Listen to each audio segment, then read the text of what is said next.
Hello and welcome back everyone, we Weeb Online, and today I'm gonna continue the story What If Madara and Kurama Were Sealed Inside Naruto Part 4. If you enjoyed this video, please give it a big thumbs up, and to watch more videos like this, subscribe to my channel and turn that bell notification on so you never miss an upload. Now wasting no more time, let's begin. Hyuga compound. Neji watched Hinata train while he remained motionless on the ground by the dojo's side. Like him, she had recently returned from the academy, and Hiyashi had insisted on continuing to train her.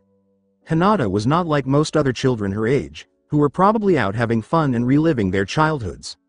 For a brief moment, Neji contemplated whether he would prefer to have his Byakugan or a typical childhood.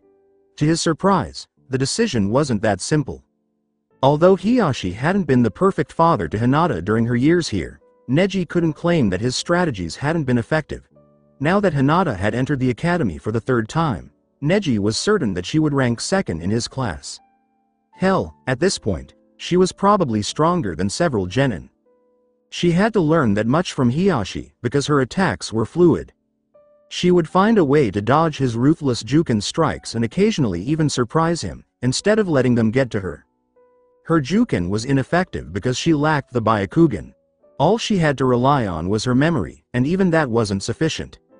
She would thus target the biggest chakra points on Hiyashi chakra points, also known as pressure points, rather than striking the hundreds of chakra points. She could send someone to the ground, rendering them immobile, even though she could never completely cut off someone's chakra system. Because Hinata had applied the right pressure points, Neji had previously had to miss multiple training sessions with her due to an arm or leg that had gone limp. He was always tense when he watched Hinata practice. It was getting harder for him to remain composed. He had grown to think of Hinata as a sister, and he knew that every training session with Hiyashi would probably end with her being so badly beaten that they would be unable to continue training. He had no idea how long Hinata would be able to participate in this kind of training, given her young age of 10. He recoiled as Hinata was kicked away from Hiyashi and her attack was swatted aside. "Very good," Hiyashi uttered stoically while keeping his flawless form. "Come at me again." With a nod, Hinata got up with difficulty and massaged her arms. With a determined expression in her eyes, she bolted toward Hiyashi. She swung around his straight kick with ease and struck at his chest when she was in range of his attack. Hiyashi again slapped her hand away, but this time, instead of hitting her chest, she simply spun around, keeping her momentum intact. Hiyashi was forced to retreat slowly as he avoided more of Hinata's pressure point blows and went on the defensive. Neji was impressed. Hinata had made such progress, and her attack was almost perfect for what it was. But to Neji's enhanced eyes, Hinata's next attack seemed to happen in slow motion, so his eyes widened. She tried to hit Hiyashi's shoulder again, but Hiyashi didn't take any further action to avoid it. Rather, he quickly brought his own two fingers together and struck Hinata's wrist, striking a crucial chakra point. With tears welling up in her eyes, Hinata winced and her hand flew back as she clutched it in agony. Neji was the first to realize that closing chakra points, especially the major ones, wasn't the most fun experience. Hinata's right hand was no longer functional due to excruciating pain. With his Byakugan activated, Neji was able to sense the concentrated chakra being pumped into Hiyashi's hand as he held it back. Hiyashi was prepared to end the fight, and he intended to use Juken to hit Hinata. It would hurt too much for him to allow that to occur. That would. Neji opened his eyes wide and was about to step in when he felt a hand rest on his shoulder. Glancing back, he saw his father, Hizashi, grinning, the one who had kept him back. "Calm down, Neji," Hizashi said in a gentle tone. "Do not interfere." Neji's gaze returned to Hinata, and much to his relief, she had escaped Hiyashi's initial, most powerful blow to his chest. She was unable to avoid them all, though, and eventually more and more of Hiyashi's Juken strikes connected, turning her into a doll and instantly closing her points. Hiyashi eventually stopped striking Hinata and took a few deep breaths before assuming his usual stance once more. "Practice is over," he said, glancing down at Hinata, who was panting. "Your offense is commendable, but your defense is only relying on your ability of speed to maneuver around my attacks. From now on, we will work on how you must block the attacks." After that, Hiyashi turned around and walked out of the room, paying no attention to his brother's presence. Hiyashi shut the sliding door behind him, and Neji hurried over to assist Hinata, whose legs were trembling and appeared to be about to collapse. Hinata silently said, "Arigato, Neji-Nisan," as she always did when he caught her. Hinata instantly passed out in his arms and Neji could not help but curse, as he always did. Bravo. Later, after training with Hiyashi for a few hours, Hinata lay quietly in her backyard garden. She had just cleaned herself and taken a shower, and she still had hours before dinner ahead of her. She had been creating and caring for her garden for years, and she was becoming more and more drawn to it. She would regularly spend the majority of her free time here, simply unwinding. She found it difficult to articulate her feelings. It felt more than peaceful when she lay on her back and stretched out on the grass among the flowers and trees. As she was doing right now, it was revitalizing, similar to quenching her thirst with water. She had the impression of being filled with. "Hello, Hinata-sama." Hinata sat up and glanced at the garden's entrance, where Neji's father, Hizashi, had entered carrying a tray of tea. "Kei konnichiwa, Hizashi-sama," was Hinata's quick response as she got to her feet. She was shocked, though, when Hizashi chuckled and gestured for her to sit down on the ground once more. He moved to sit beside her and placed the tea tray in front of them as they both took a seat on the ground. He gave Hinata a friendly little frown and said, "Come on, Hinata. You don't have to refer to me as Sama. How many times do I have to tell you?" A little ashamed that she had forgotten, Hinata cast her gaze downward. "Gomen, Hizashi-san." He poured her some tea and grinned at her. "Haha, that's much better." Even though Hizashi is Hiyashi's brother, their appearance is all that unites them. He was much nicer to her than Hiyashi could ever be. He was like a father to her. She thought Hiyashi didn't even resemble Hizashi. She only needed to catch a glimpse of the kindness in Hizashi's eyes to realize she was not Hiyashi. He would sometimes spend time with her when he had free time, just to let her know that he genuinely cared. "This is yours," he said, passing her the teacup he had just poured. She thanked him, savored the evening air, and started to drink it silently. Hizashi eventually sighed, leaned back, and looked up at the sky. His words caused Hinata's eyes to widen. "You know, Hiyashi didn't always used to be cold. The clan used to be a much better place to live, and he used to be really nice. He had a beautiful wife who was even nicer, but ever since his wife died, he really changed. I can't really blame him for changing because he really, really loved his wife, but still. That does not give him permission to mistreat you, Hinata. I just wanted you to know that you are still important to us. Neji and I truly feel as though you are family now. You don't let being in the main branch get to you. Instead, you're a really nice and compassionate person. We are grateful for that. Neji in particular, who truly protects you because he detests seeing you suffer harm despite it being his natural duty to do so." Hinata was at a loss for words. Although Naruto may have found a real family at the Uchiha, she truly felt that Hizashi and Neji were her family here, and she was deeply touched by their care for her. Hinata was truly accepted by them.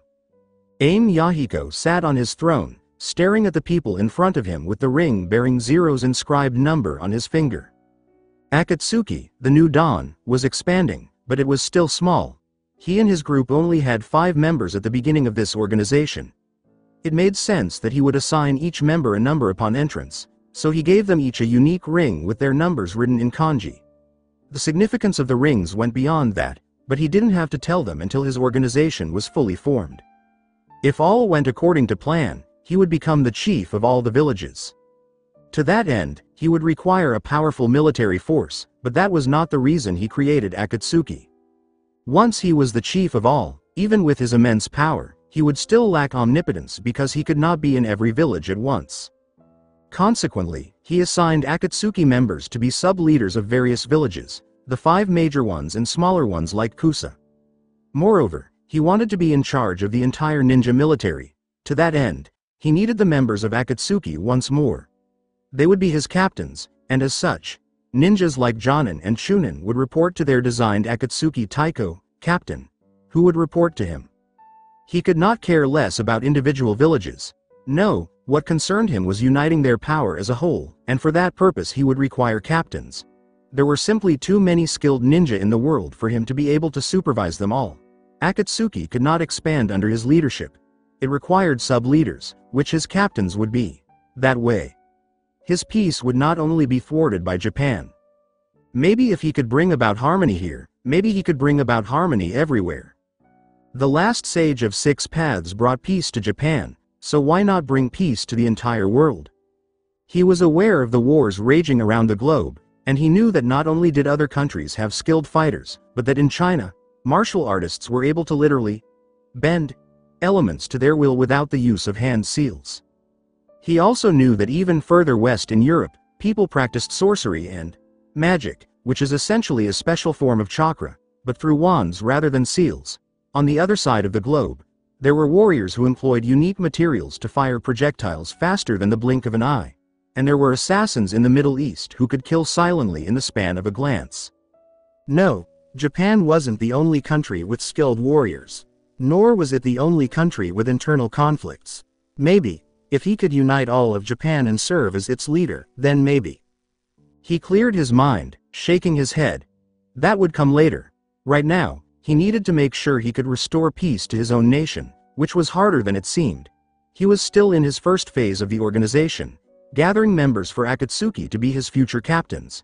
He already had 5. Himself, Konan, Kimimaro, Raizo, and, most recently, a Suna ninja he had discovered named Sasori Akasuna. Though Sasori's new ring bore the kanji for 4, he had been a great asset to Akatsuki. After abandoning his village and leaving Suna, Yahiko had dug through his mind to discover that Sasori had been the one betrayed. Sasori's parents had died young, and he had taken up the ninja profession of puppeteer, though he was far more ambitious than any other in Suna, having spent years, most of his teenage years, not only training but also inventing new puppeteer techniques. His most ambitious project had been to use puppetry to bring the dead back to life, something that others had dismissed as insane, but Sasori's only goal in life. This idea was rejected by Suna, who also banned him from studying the use of human puppets to bring the dead back to life. However, Sasori ended his career on a high note when, using his abilities, he killed the Sandame Kazekage, who was thought to be the strongest Kazekage in their history, and fled the village without letting Suna know what had happened to the cage. Sasori was interesting, no doubt about it. He was so engrossed in puppetry that, unbeknownst to Yahiko, he had actually transformed himself into a puppet. While others might consider Sasori strange, Yahiko was impressed by his commitment and knew that Sasori would be a great asset. Yahiko looked at the members in front of him, all of them seated, clearing his head once more. Yahiko declared emphatically and firmly, "It's time for us to add more members. Over the last 2 years, I have concentrated more on training Raizo and locating Sasori, as well as showcasing the talent of Kimimaro, who is only 10 years old but has already attained the rank of an S-class ninja." All the members nodded, realizing that this was the case. They were all decked out in rings and Akatsuki robes, with the exception of one that Yahiko had altered upon Sasori's entrance. The large black kanji representing the ring number was written on the back of each robe, encircled by a clear red diamond to make the black legible. Yahiko's robe bore 0, just like his ring, and each individual had a unique kanji representing a number. "I don't believe my time was in vain. But now is the time to expand our group. We still need members from smaller villages that produce S-class ninja, like Iwa and Konoha. With your help, I will personally recruit every member. However, if you know of any potential recruits, please let me know." As Yahiko waited, he was shocked to hear Raizo speak first. "Yeah, I've heard of a powerful guy," he said calmly, drawing the attention of the others to him. Raizo was tall, with dark skin that was a gift from Kumo, black sunglasses covering his entire face, and long black hair pulled back into a ponytail, albeit curled like dreadlocks. The number 3 was written in kanji on both his ring and the back of his outfit. Even with the cage from the past, the Raikage would constantly measure himself against them. He once told the story of a man who had attacked the first Hokage but had not been able to kill him. This guy was probably exiled from his home village, I believe Taki, because he was unable to kill the Hokage. I'm not sure where this guy is these days, but if he survived a battle against the fabled first Hokage and is still alive, it might be worth looking for him." Yahiko agreed with Raizo and nodded, saying, "That's a good idea. Raizo, I have faith in your abilities to track down this man and persuade him to become a member of the group. Are you going to locate him?" Raizo shrugged indifferently, showing no emotion behind his dark shades. "Yeah. I'm not sure how long it will take, but I'll find him. Yahiko nodded once more, happy to hear this. Excellent. I'll send Kimimaro along with you as a precaution. I'm letting you two go. Gather everything you'll need, then get searching right away. Yahiko gave the order for Raizo and Kimimaro to vanish from view, and as soon as he was gone, the red-haired puppeteer Sasori spoke up. Then Konan and Yahiko turned to face him. I'm sure you know of the Sanin Orochimaru. Why not recruit him? I also know of a suitable recruit, he said. He is from Konoha, one of the principal villages, after all, and Akatsuki would greatly benefit from his strength and knowledge of the village. He and I have previously collaborated, and I genuinely think he would be a great addition to Akatsuki. Yahiko agreed with Sasori and nodded, saying, yeah. I remember him now. Now get out and find out where he is. With all of your resources, I'm sure it won't take you long. But even though Orochimaru is strong, his reputation for cunning is even more significant. Instead of going up against him head-on, use your chemical abilities to win the battle before it even starts. With a nod and a non-changing expression, Sasori vanished from sight, leaving Konan and Yahiko by themselves. With a sigh, the blue-haired ninja got up from her chair and approached Yahiko, sitting down in his lap and giving him a tender hug. She sighed contentedly into his chest. I guess that just leaves you and me to find someone together, and Yahiko laughed as he looked down at her.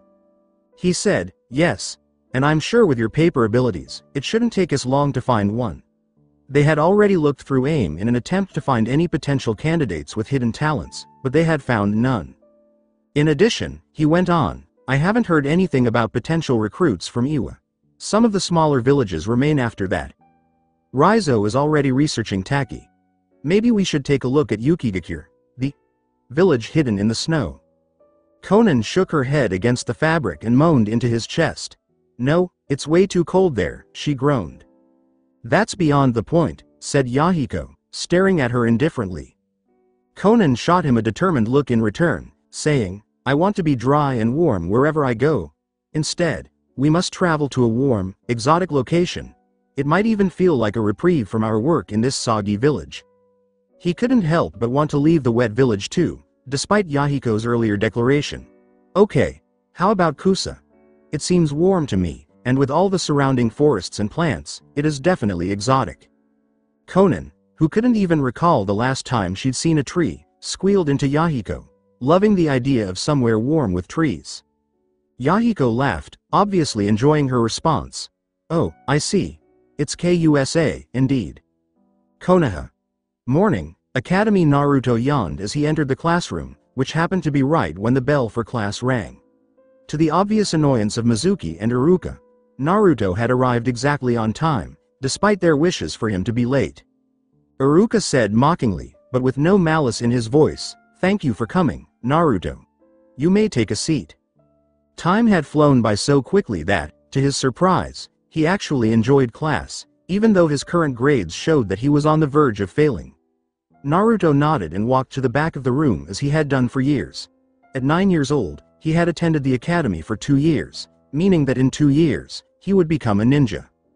It didn't take a genius to realize that Naruto was, well, a genius. For Kami's sake. The kid had survived on his own for almost a year or so.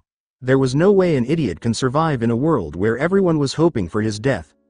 Naruto was certain that Iruka had figured out his plan. While others believed he was genuinely as stupid as his test scores showed, Iruka knew that it was all an act.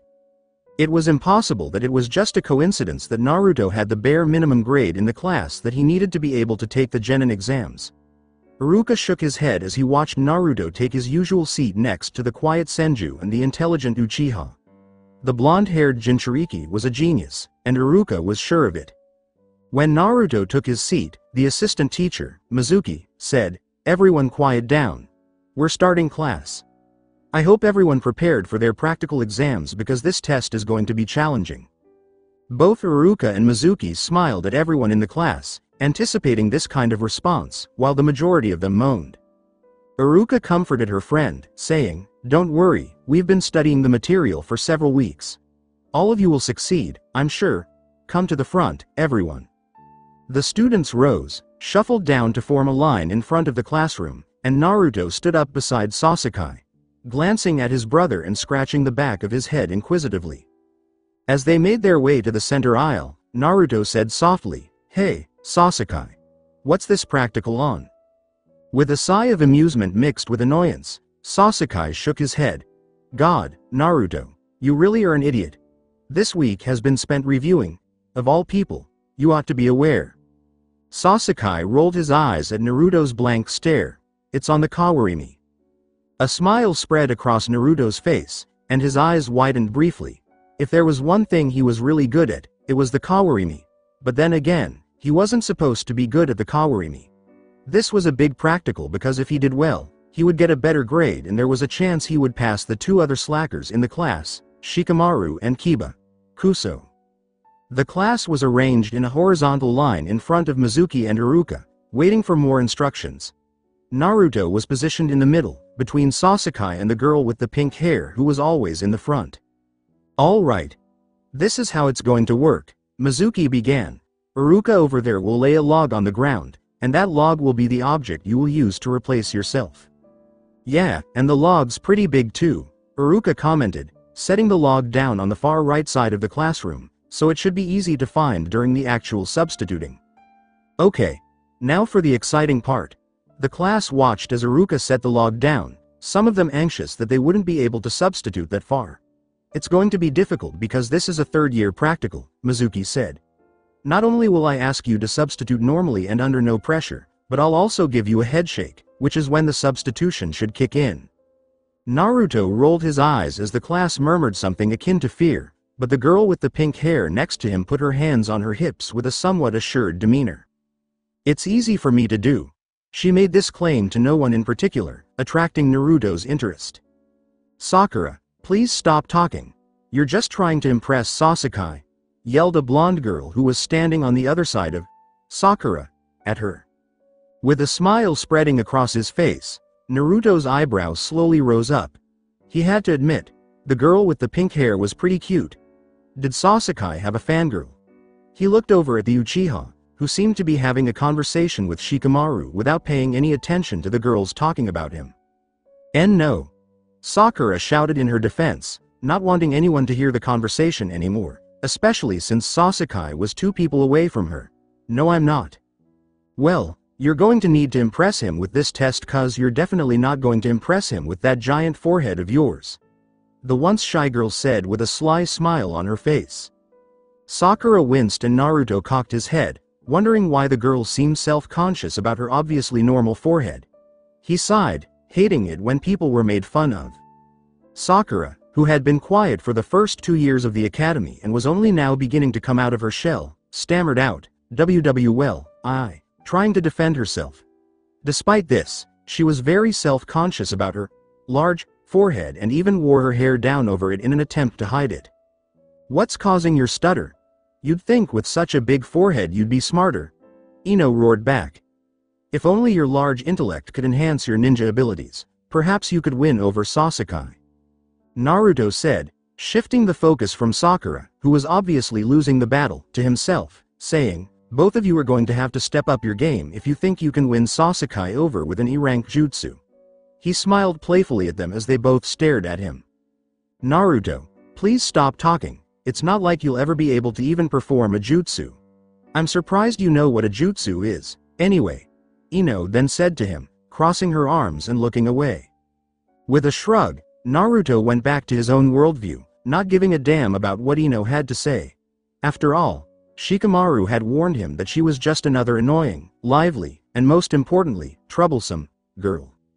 The voice in his head sounded familiar. You shouldn't take that from a weakling, and Naruto was a little surprised. Not that there was a strange voice in his head, mind you, but that he didn't even flinch anymore when he heard it. "I refuse to squander my time," Naruto remarked absent-mindedly. "That girl is exactly like all the other naive idiots in this village who are blind to the pure form of raw power." "Hey, I'm not that talented. You make me seem like some sort of cage," Naruto shrugged modestly.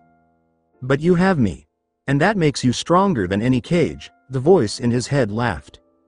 Naruto snorted this time, causing people around him to look at him strangely. "The only thing you help me with is test answers, which I already know," he said. One day you'll learn to appreciate my knowledge. One day, the time will come when you'll have to. Do you know how to do the kawarimi? Curious, Naruto lifted an eyebrow as the voice from his side startled him out of his reverie. He had just heard something from that girl with the pink hair. Her name escapes him now. He asked, not paying attention to what she had said. With a nervous expression on her face, the girl asked him again, do you know how to use the kawarimi? Her forehead was hidden by her pink hair, giving her a gloomily melancholy appearance. She was kind of cute, but still, what an oddball. Rather than give the girl a direct response, Naruto asked, why wouldn't I be able to? Even though Naruto had attempted to get her to turn away, she appeared a little taken aback. I don't know, you have the worst grades in the class. I could teach you, really quickly, if you. Just as a pop went off throughout the room, drawing everyone's attention to the front of the room, where Shino had presumably used the substitution successfully, the girl broke off her conversation with Naruto. Shino remained silent and did nothing but move his dark glasses closer to his face and place them next to Iruka, who was nodding his head and grinning. Kiba had replaced the log in front of Mizuki, but Iruka went over to get it and put it back where it had been. The girl with pink hair turned back to face Naruto, who appeared unimpressed with the outcome. Well, do you want me to teach you? Naruto shook his head, clearly not in need of assistance. No, I think I'll be fine. It doesn't look too hard. Sakura let out a sigh. Despite his eccentric nature, Naruto was an adopted member of the Uchiha clan, regardless of her parents' denials to the contrary. That implied that Sasuke thought of him as a brother. She didn't understand how any Uchiha, whether or not they were adopted, could be as terrible at everything as Naruto was, and yet, he didn't appear to be at all concerned about his lack of skill or the fact that people were making fun of him for it. He appeared almost confident. When Ino eventually succeeded in using the kawarimi effectively, Sakura took the stage to demonstrate the jutsu in front of the class. Sakura appeared anxious, and Naruto observed with curiosity as Iruka, Mizuki, and Sakura got ready for the test. Sakura was focusing her chakra and using the technique by raising her hands in a basic tiger seal. Naruto arched an eyebrow in mild annoyance at this. Why was it acceptable to use hand seals? The purpose of the kawarimi was not to hold up a seal and wait for it to arrive, but to surprise the enemy and give the impression that you were the real deal. However, he reasoned that it didn't really matter because he hadn't seen anyone use it correctly anyhow. Pulling back his fist to indicate he was going to give Sakura a hard blow to the head, Mizuki asked, "Ready, Sakura?" With a nod, the girl inhaled deeply and held it in nervously. At last, Mizuki reached out and gave her a punch to the middle of her forehead that was barely enough to cause a bruise, but it was more than enough. Sakura burst into a cloud of smoke, revealing the wooden log in her place, even though it appeared as though she had been struck. Iruka praised the happy girl across the room, saying, "Very good. You can return to your seat now, Sakura." With renewed confidence, the girl nodded and made her way back to her front seat, all the while grinning. Naruto let out a sigh. His turn came. When he moved in front of Mizuki, snickers rang out throughout the room, and he actually detested them. He detested having to appear foolish, but in any case, who cared what these moronish people thought of him? The voice inside his head said, "That's more like it," mentally cursing. Naruto was now beginning to sound like his inner voice, which wasn't good. "You are correct though," the individual said. "You shouldn't care what these weaklings think about you. They're only condemning themselves further." Whatever, Naruto reflected, unwilling to contest his own ideas. "You're too conceited to be healthy. You have no idea how powerful. You should watch out," the voice retorted to him. Avoidance what? When Naruto noticed a fist approaching his head quickly, his eyes grew wide. He moved his head slightly to the left, dodging the attack and letting the fist sail by his head out of sheer instinct, honed over years of training with the fastest ninja in Konoha. He was thinking again when he heard laughter suddenly fill his ears. Just a moment. What was happening again? He detested the fact that he occasionally lost track of reality while lost himself in conversation with his inner thoughts. With a vein bulging in his head, Mizuki yelled at him over the laughter of the class. "Damn it, Naruto. You're not supposed to dodge the attack. You're supposed to use a substitution." Right. True enough, he was midway through a ninja practical. Naruto shot back, making the class laugh once more and infuriating Mizuki even more. Well, what's the point of learning how to substitute if I can avoid the attack by moving my head? Mizuki asked, ultimately driving his teacher to suicide. Mizuki took the bait, became enraged, raised his fist once more, and delivered a forceful punch. This time, though, Mizuki's fist struck Naruto squarely in the middle of his face, sending him flying backward and crashing into the desk. When Naruto's plane touched down, his body collapsed to the ground, his head striking the desk forcefully. There was silence in the class. Mizuki's eyes narrowed, horrified, as he studied the red liquid that covered his hand and covered the front row desk that Naruto's head had crashed against. A girl in the front row yelled, "Ah!" and pointed to her desk. She yelled, "There's blood all over the desk." Mizuki stuttered to himself, looking down in shock at the pool of blood that started to surround Naruto's unconscious body on the floor while the class fell silent. This was awful, really. He punched too hard, losing all self-control. Since Naruto hadn't prepared for the Kawarimi, he had gravely hurt Naruto. This was really bad. If Fugaku found out that he had knocked out Uchiha in class, that would be terrible. At last, a few people turned to look at Sasuke as he snorted with amusement, breaking the silence. Abruptly, the lifeless form of Naruto on the ground burst into a billow of smoke, exposing a cracked kunai in its stead. The students let out a gasp, and Iruka cast a startled glance at the kunai before turning to face the log that remained in his possession. Naruto had made a substitution, but not using the log. Where was this boy with blonde hair? How could the child have substituted something that wasn't even in the room or visible, something that was advanced? Furthermore, the fact that this body remained behind for a longer amount of time demonstrated technique mastery. Mizuki gave a bewildered shake of his head. That brat had really played a trick on him. He believed he had taken Naruto by surprise, but Naruto had utilized the Kawarimi for exactly this reason. To give the impression that you were truly in his grasp. Furthermore, Naruto had used it without any seals. His bloody fist, which had just punched Naruto, caught his attention right away because it was spotless. Sasuke softly murmured to Hinata, who was standing close to him and panting heavily, "Where did he go?" Talk about what had happened had broken out in the class once more, and Sasuke had seized the chance to inquire of his friend where Naruto had disappeared. Hinata tried to find any indication of Naruto's chakra by tightly closing her eyes. She felt a surge of energy suddenly above her, and she pointed upward. "He's on the roof." Somewhere else Naruto heard the girl scream because she believed his blood was actually on her desk, and he laughed quietly to himself. In reality, he had replaced himself with a kunai that he had hidden on the rooftop. Because Konoha's weapon shop supplied him with kunai, he would always plant them wherever he stayed and have a backup in case things went wrong. His substitution range had been steadily expanding, and Shisui had even expressed admiration for Naruto's advancements. With a smile on his face and a breath of fresh air, Naruto hopped to his feet. He assumed that the gasps he heard from those below him meant that his substitution had just finished and they were now aware that a kunai had taken his place. That told him it was time to go. Now that he had the ideal justification, he could skip the remainder of class. He could tell Iruka the next day that his replacement had failed and that he was confused, ill, or something else. "It's best if you visit the library and research historical events," the inner voice advised. Naruto shrugged, thinking he could go to the ramen bar instead of studying at the moment. "No, you must manage your time efficiently. Study history." "Why is history important?" Naruto disagreed as he looked back. "I already have a lot of historical knowledge." "Ah, so you know a lot about history? Very well. Name the third Mizukage." Naruto lost consciousness. Who is the third Mizukage? He shrugged it off and said, "I don't know the history of the other villages that well. Why must I do this?" Naruto crossed his arms as a result of the sneering voice inside his head. Those who do not know history are doomed to repeat it. Treat all knowledge like gold and silver and you will surely benefit from it. Naruto sighed, but he had to agree with his inner voice. Naruto would typically experience this.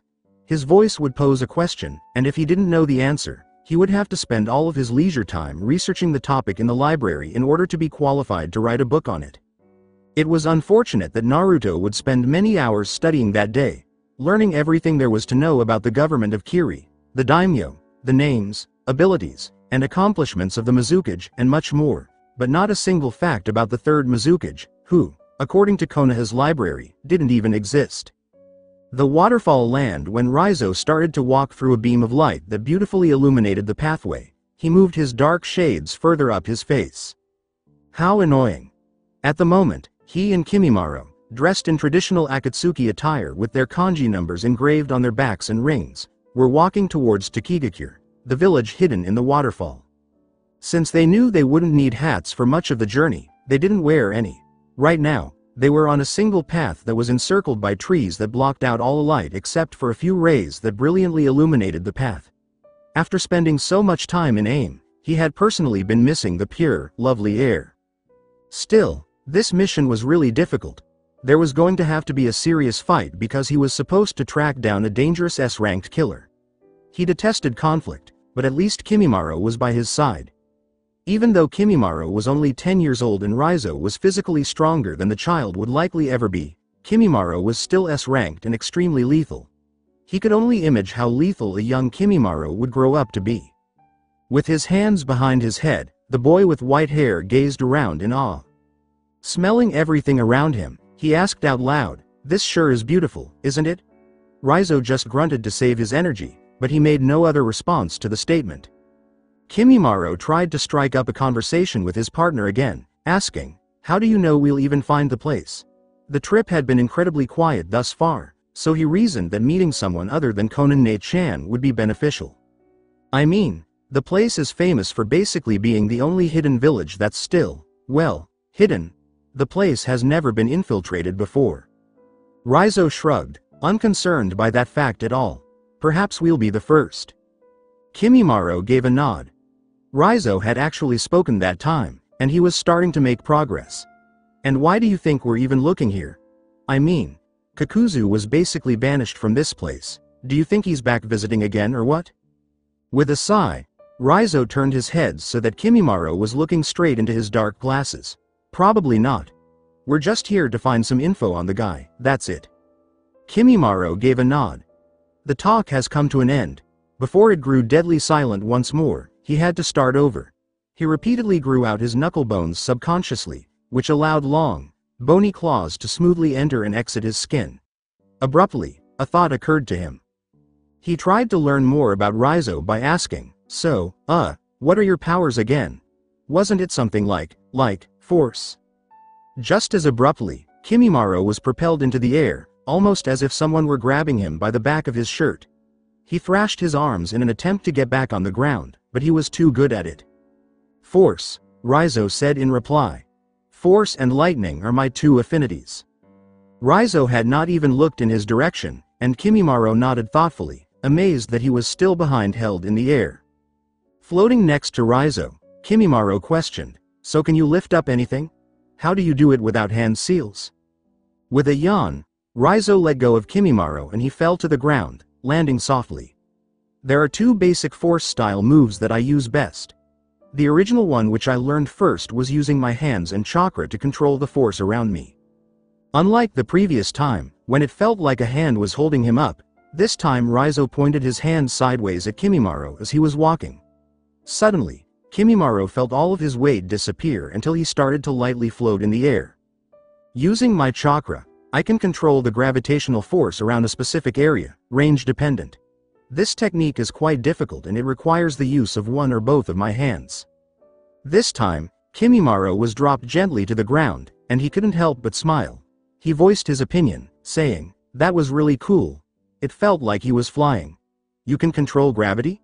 That basically makes you invincible?"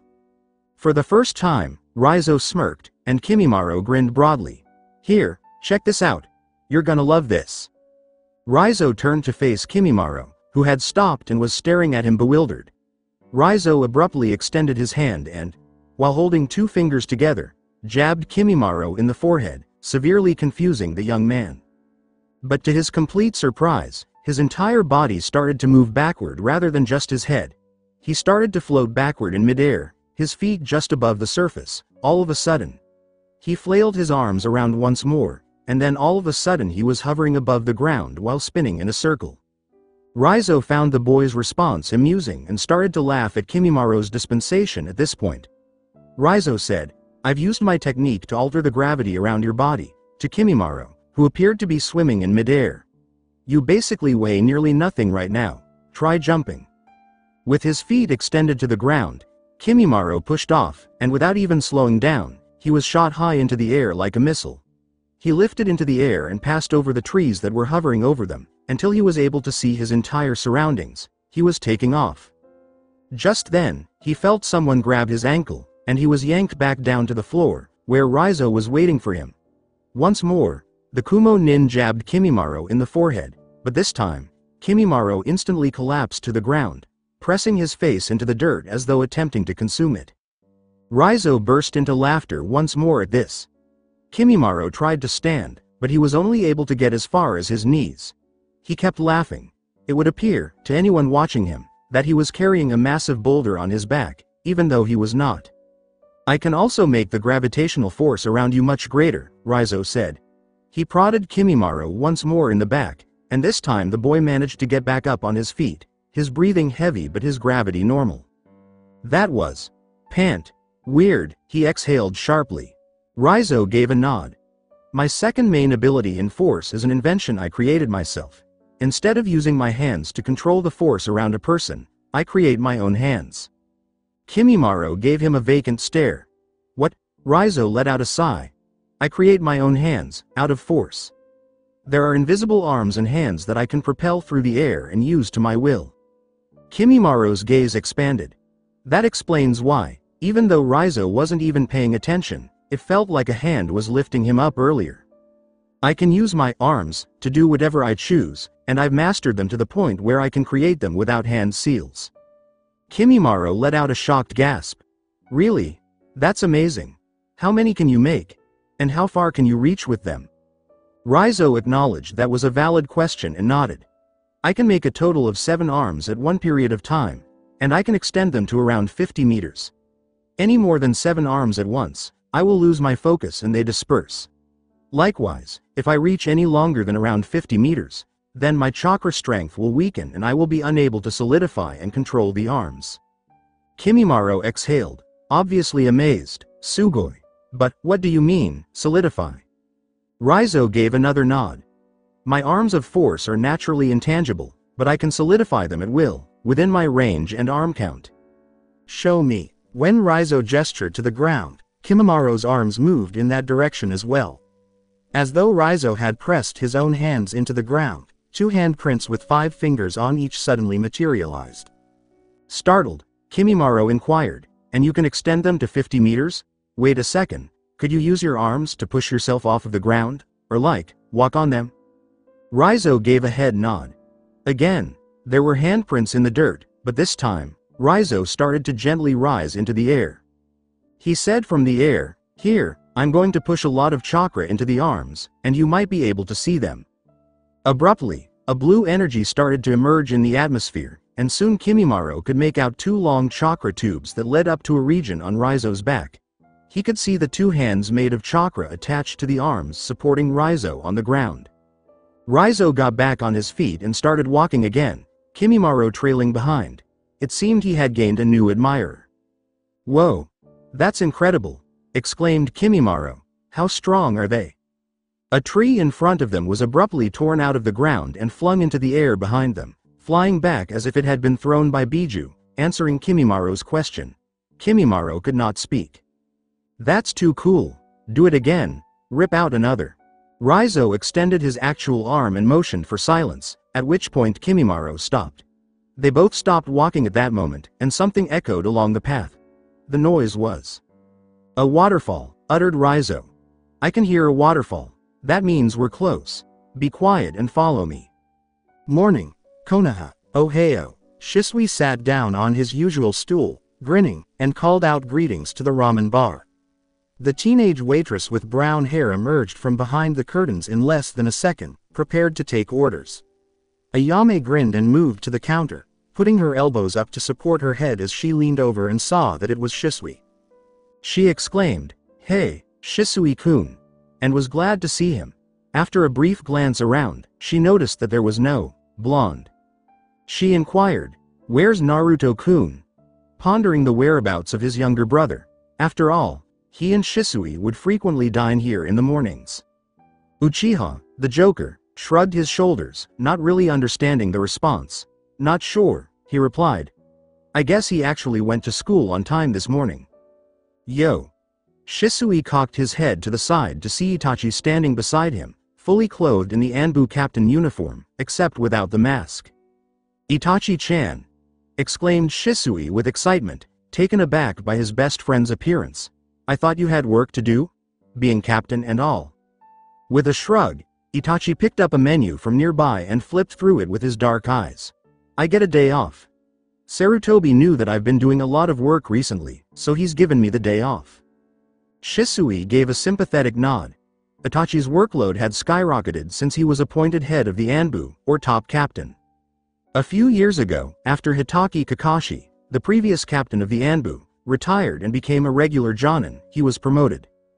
The captains of the Torture and Interrogation Squad, the Search and Retrieve Squad, the Defense Squad, the Cryptology Squad, the Assassination Squad, and so forth were among the numerous captains in the Anbu. Now, Itachi was not just the captain of one squad, but the captain of all of them.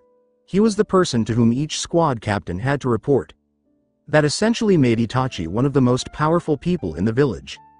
Yes, the Anbu were meant to defend the village and the Hokage, but their allegiance was only to Itachi, the current head captain. This was the same as Root, another Anbu subgroup that pledged allegiance to Danzo, the group's head captain. This implied that they would obey Itachi's orders if he gave the Anbu the order to attack Konoha. For this reason, the head of Anbu position was extremely difficult to obtain, and the Hokage had to ensure that Itachi himself was fully loyal to Konoha. The Hokage had the support of the entire Anbu if he had the head of Anbu on his side. The Hokage required Itachi to report to him constantly, but Itachi also needed the Hokage to guarantee Itachi's loyalty to him at all times. This reminded me of Fugaku and the military police as well. Itachi felt a great deal of stress from this job overall. He had to be extremely knowledgeable about every squad since they all had to report to him in order for him to report to the Hokage. He would arrive home later every night, which meant he would spend less time with his family. Shisui said, "That's fantastic, because I really want to show you something." Itachi agreed with Shisui and nodded. He wanted to show him something, too. After all, they hadn't trained together in a while. Itachi said, "Ayame, can I have some green tea, please?" The girl nodded and wrote it down on a piece of paper she had taken out of her pocket. Shisui inquired, "And can I have? How about some sushi?" As if she would prepare some for her. Despite rolling her eyes, she took down the order.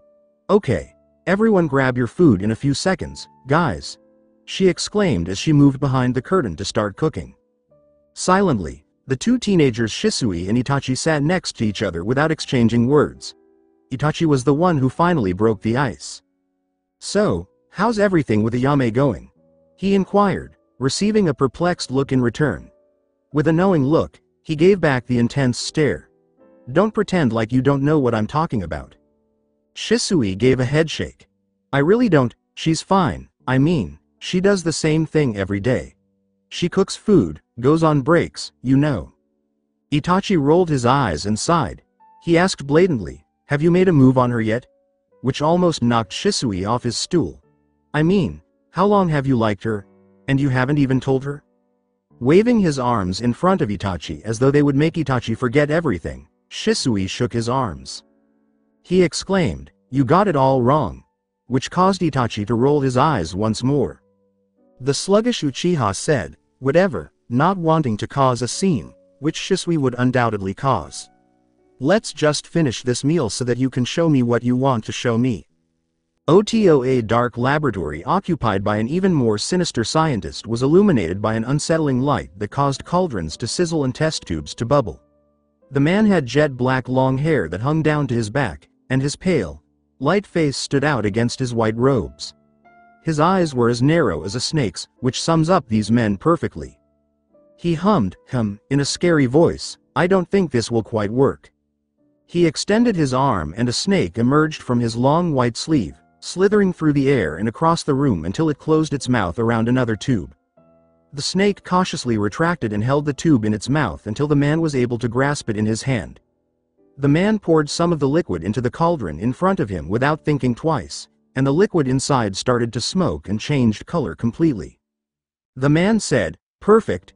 With great precision and care, he extended an empty tube with some prongs, filled it with the newly formed liquid, and then put a cork on top. Grinning to himself, he crossed the laboratory and carefully placed the tube in one of the cabinets. His eyes shot wide for a moment before dangerously narrowing again. He yelled to his apprentice, "Kabuto, send out whatever forces are necessary and kill this person immediately. There has been an intrusion in the base."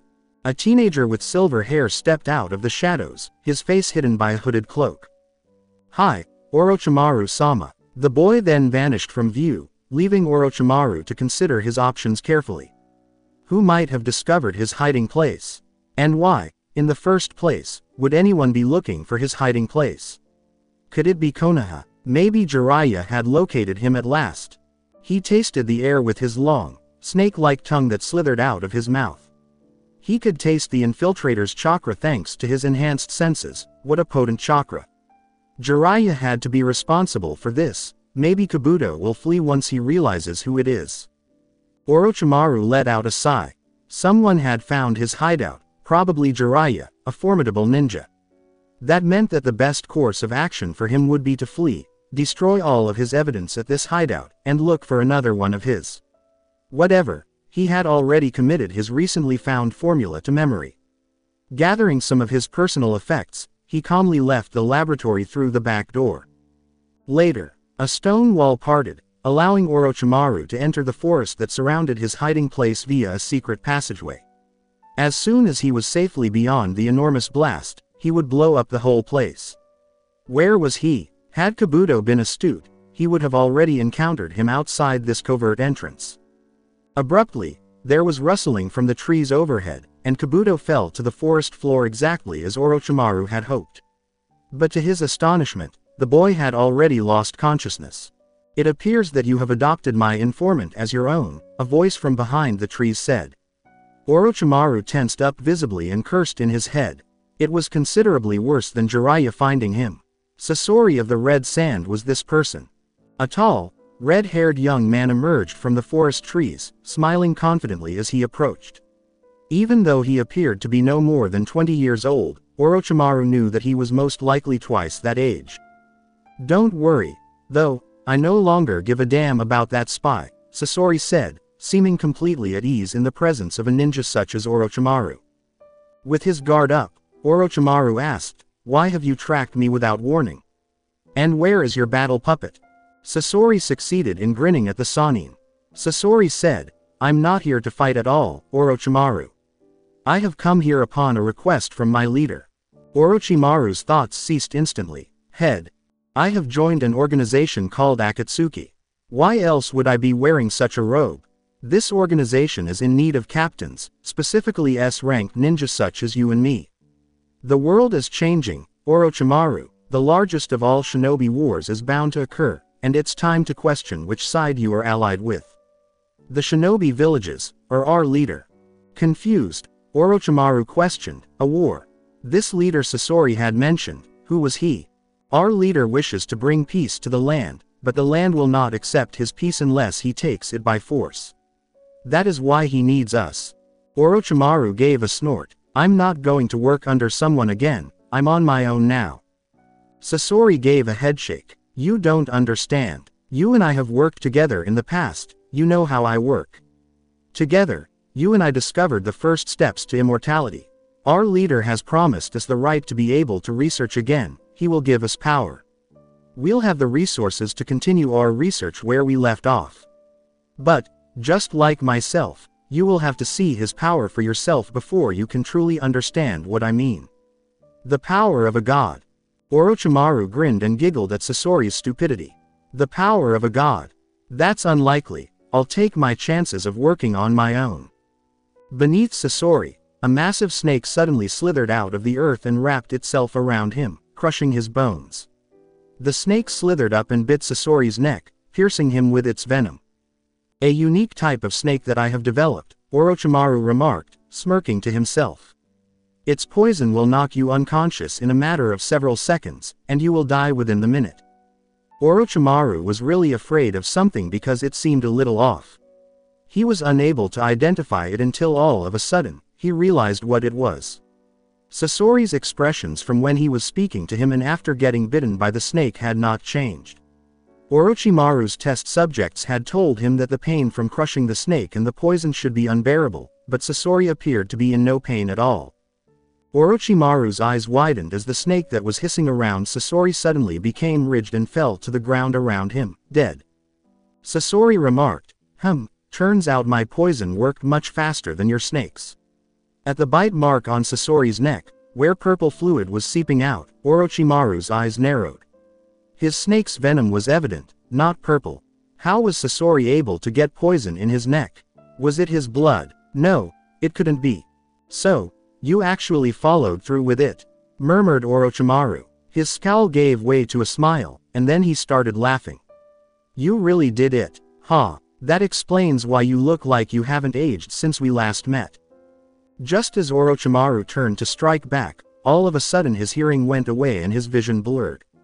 The final picture he saw was of Sasori approaching him while muttering to himself. Afterwards, after a few weeks, ring. As the bell rang, signifying the end of the week and the end of the school day, students around the room leapt to their feet with excitement. Everyone was excited to study, train, or play when they got home. With his alert eyes, Naruto swiftly studied the well-known features of his classmates, taking in as much information as possible. While she waited for him to come home with her, Sasuke was occupied. Shikamaru and Choji were debating whether to visit a barbecue restaurant or just watch clouds. Ino was chatting with some girls about how she would like to buy some pretty flowers from her parents' flower shop. Right now, Shino was quietly leaving the classroom. Children were being invited to Kiba's house. That girl with the pink hair, I can't remember her name, was hesitantly watching Ino's group as they talked, even though she wasn't invited to join them.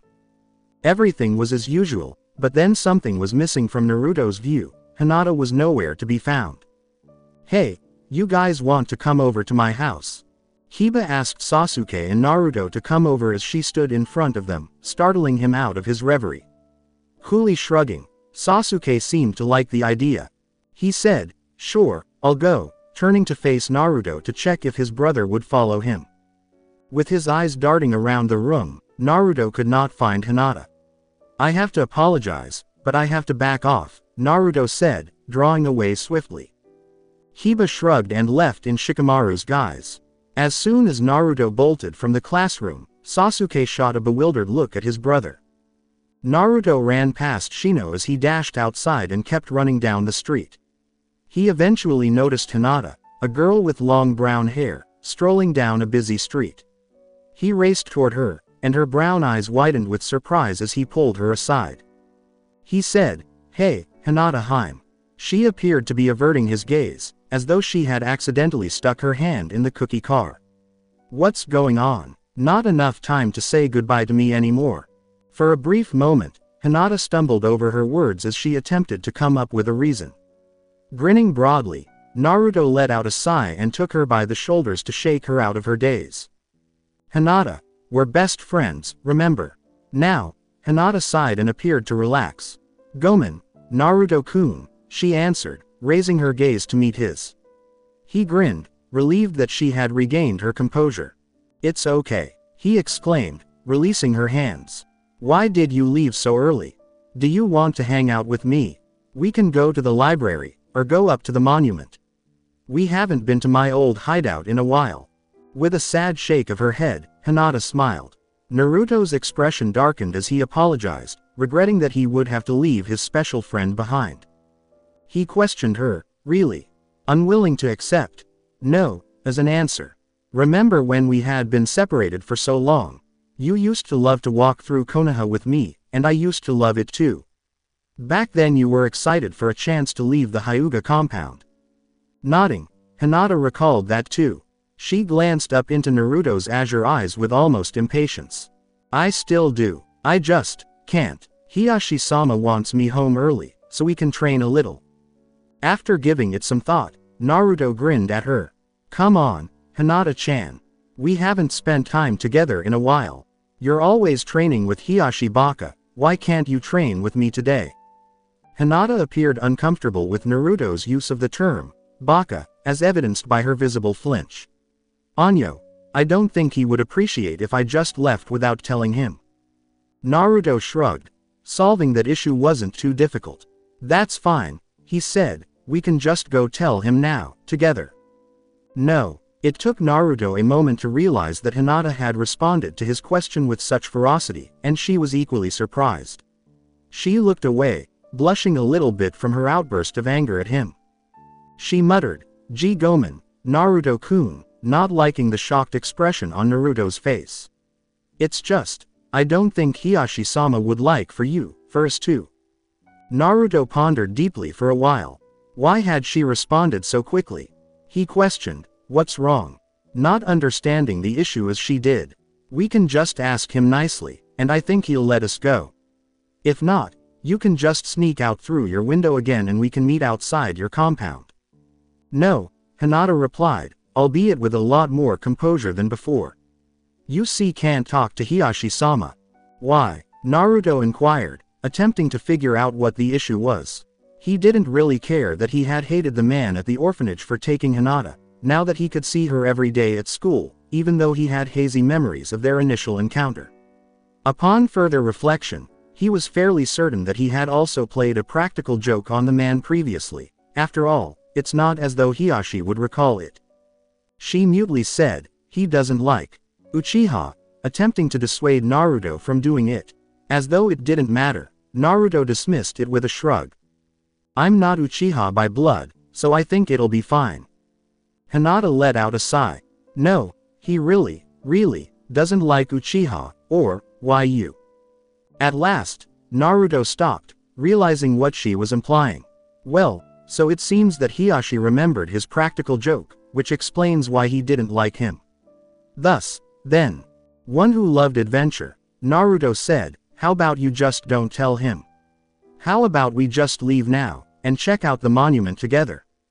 Hinata paused for a brief instant. She would really like to spend time with Naruto at this moment, but is it the right decision? When she came back, would it have been worth it for Hiashi? I'm not sure, she admitted in all sincerity, unable to decide what to do. Naruto exclaimed, gazing intently into her brown eyes, come on. It'll be fun. Naruto laughed as Hinata nodded despite her sigh. She would enjoy herself with Naruto now and pay a price for it later. Same day, unidentified place. Standing next to each other in the middle of a clearing in the forest, Raizo and Kimimaro suddenly materialized in front of a small house. Kimimaro's white hair and Raizo's long dreadlocks fluttered in the wind as they both cast their narrow gazes toward the house. This is it, Raizo said, his dark shades glinting in the sunlight. I can feel his chakra. This guy has to be Kakuzu. They had been looking for this man, Kakuzu, for a few weeks now. The man had come from Taki, where their search had begun, and it was there that they had discovered Kakuzu's rather interesting past. It seems that many years ago, after Kakuzu had failed to kill the first Hokage, the village elders had put him in jail for betrayal. Outraged by the way his own village was being treated, Kakuzu broke out of prison by murdering the village chief, stealing a forbidden jutsu that the current elders would not talk about, and ripping out the hearts of all the other elders. This man used violence. Raizo could make such an assumption. Additionally, he discovered that the man was interested in money, so they followed him around through exchange locations until they discovered Kakuzu's present whereabouts. Raizo said, let's go, and he started to move forward. It was either now or never. It didn't take long for him and Kimimaro to arrive at the front door of the house. When they got closer to the door, Kimimaro inquired, how old do you think this guy is? I mean, shouldn't he be dead by now? Unless he fought the first Hokage when he was like 3, he should definitely be dead. Don't underestimate him in the least. For many ninja, strength continues to grow with time. He's probably sensed us by now, and our chakra levels. Expect the worst, said Raizo. He then proceeded to knock on the door. Let someone knock. Stillness. When they waited for an S-ranked killer to answer the door, Kimimaro could not help but tremble. He looked up to see Raizo, who appeared almost bored in his shades. How on earth could he be so at ease? Kimimaro almost felt like running away. On the other hand, he would also be far more at ease if he could just look at trees and pull them out of the ground. Raizo lifted his hand to knock once more when all of a sudden the door opened, revealing a man in his middle years who was marginally taller than Raizo and who had strange green eyes without pupils staring down at them. Stranger still, instead of being their normal white, the area around his green iris was burgundy red. His shoulder-length dark brown hair reached his shoulders. The man had on a mask that covered the area beneath his eyes, loose-fitting pants, a sleeveless shirt, and sandals. The strangest thing about the man, possibly even stranger than his eyes, was that he appeared to have deep stitches around his forearms in the same spot on each arm. Kakuzu, noticing the two strange people in front of his door wearing odd outfits that matched, asked in a deep voice, "What is it?" Remarkably, he could sense that all of them, including the little boy who couldn't be more than 10 years old, had large chakra signatures. "I take it that you go by Kakuzu?" Raizo inquired, sounding almost courteous. Slowly, the man nodded. Raizo had to double-check because he was far older than either Kimimaro or Raizo had thought. Raizo calmly said, "Niece. We are from an organization called Akatsuki," putting his hands in the pockets on the side of his robe. "We have heard about your power, and your past, and our leader is interested in you." Kakuzu puzzledly raised an eyebrow. He knew about him, which implied that he was aware of his strength. And what kind of ninja would so casually approach him with such knowledge? Said Kakuzu out loud.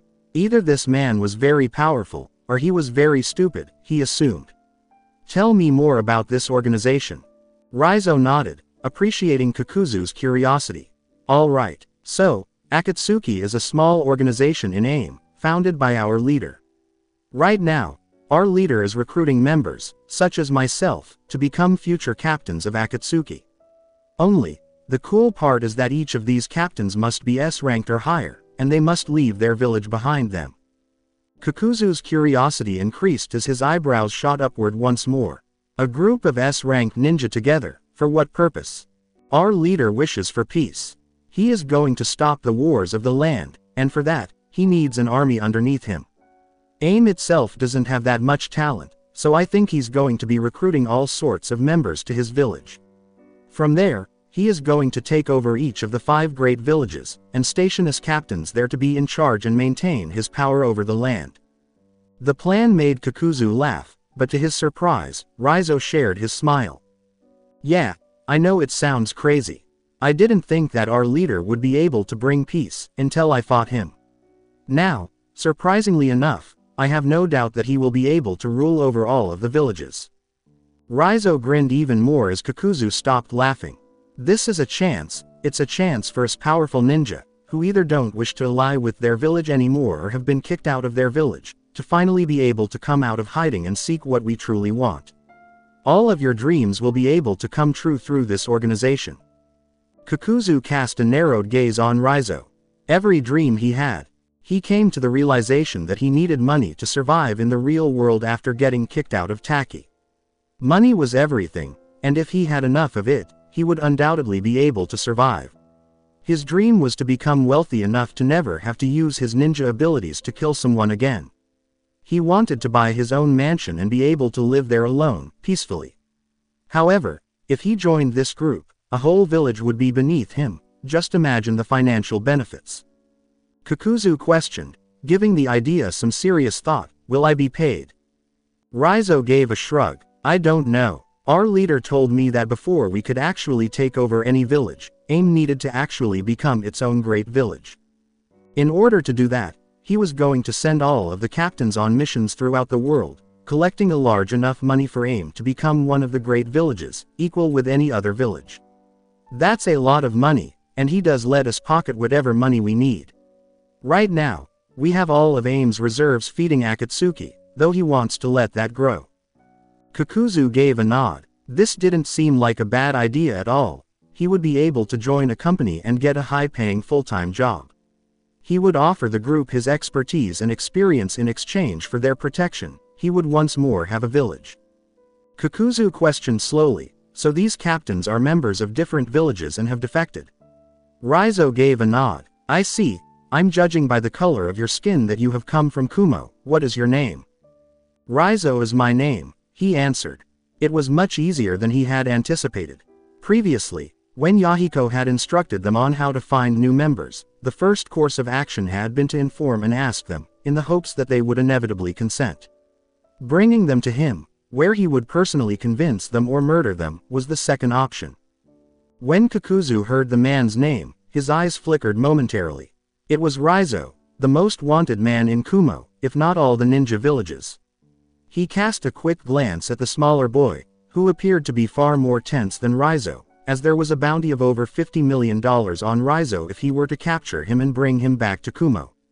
He could kill them both if he attacked unexpectedly, and that kid most likely had a bounty on his head. Kakuzu narrowed his eyes at Raizo, who didn't appear to understand that Kakuzu had completely changed his intentions.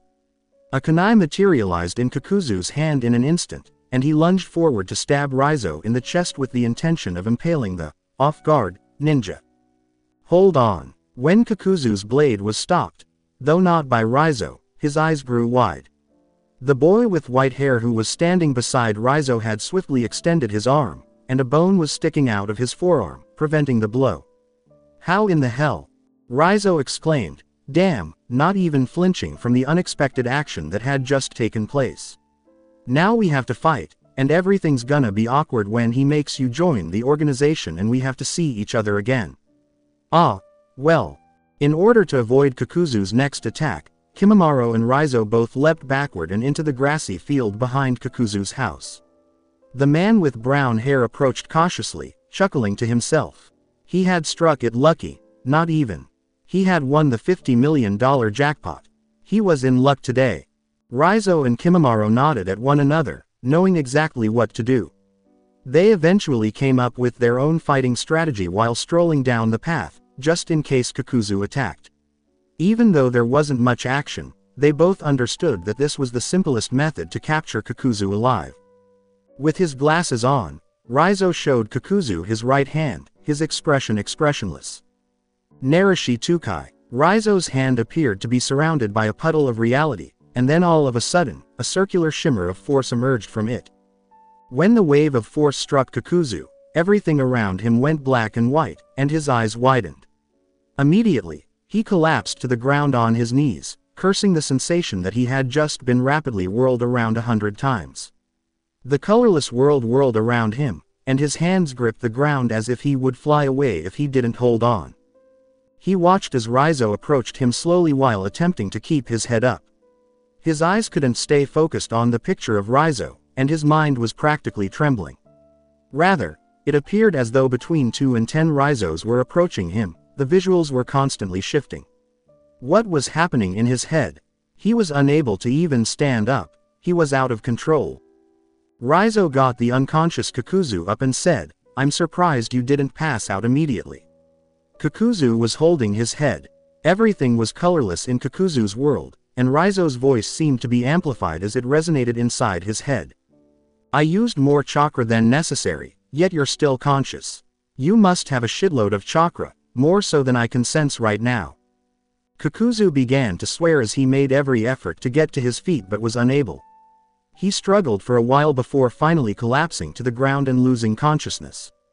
In shock, Kimimaro looked at Raizo, not sure what had just happened.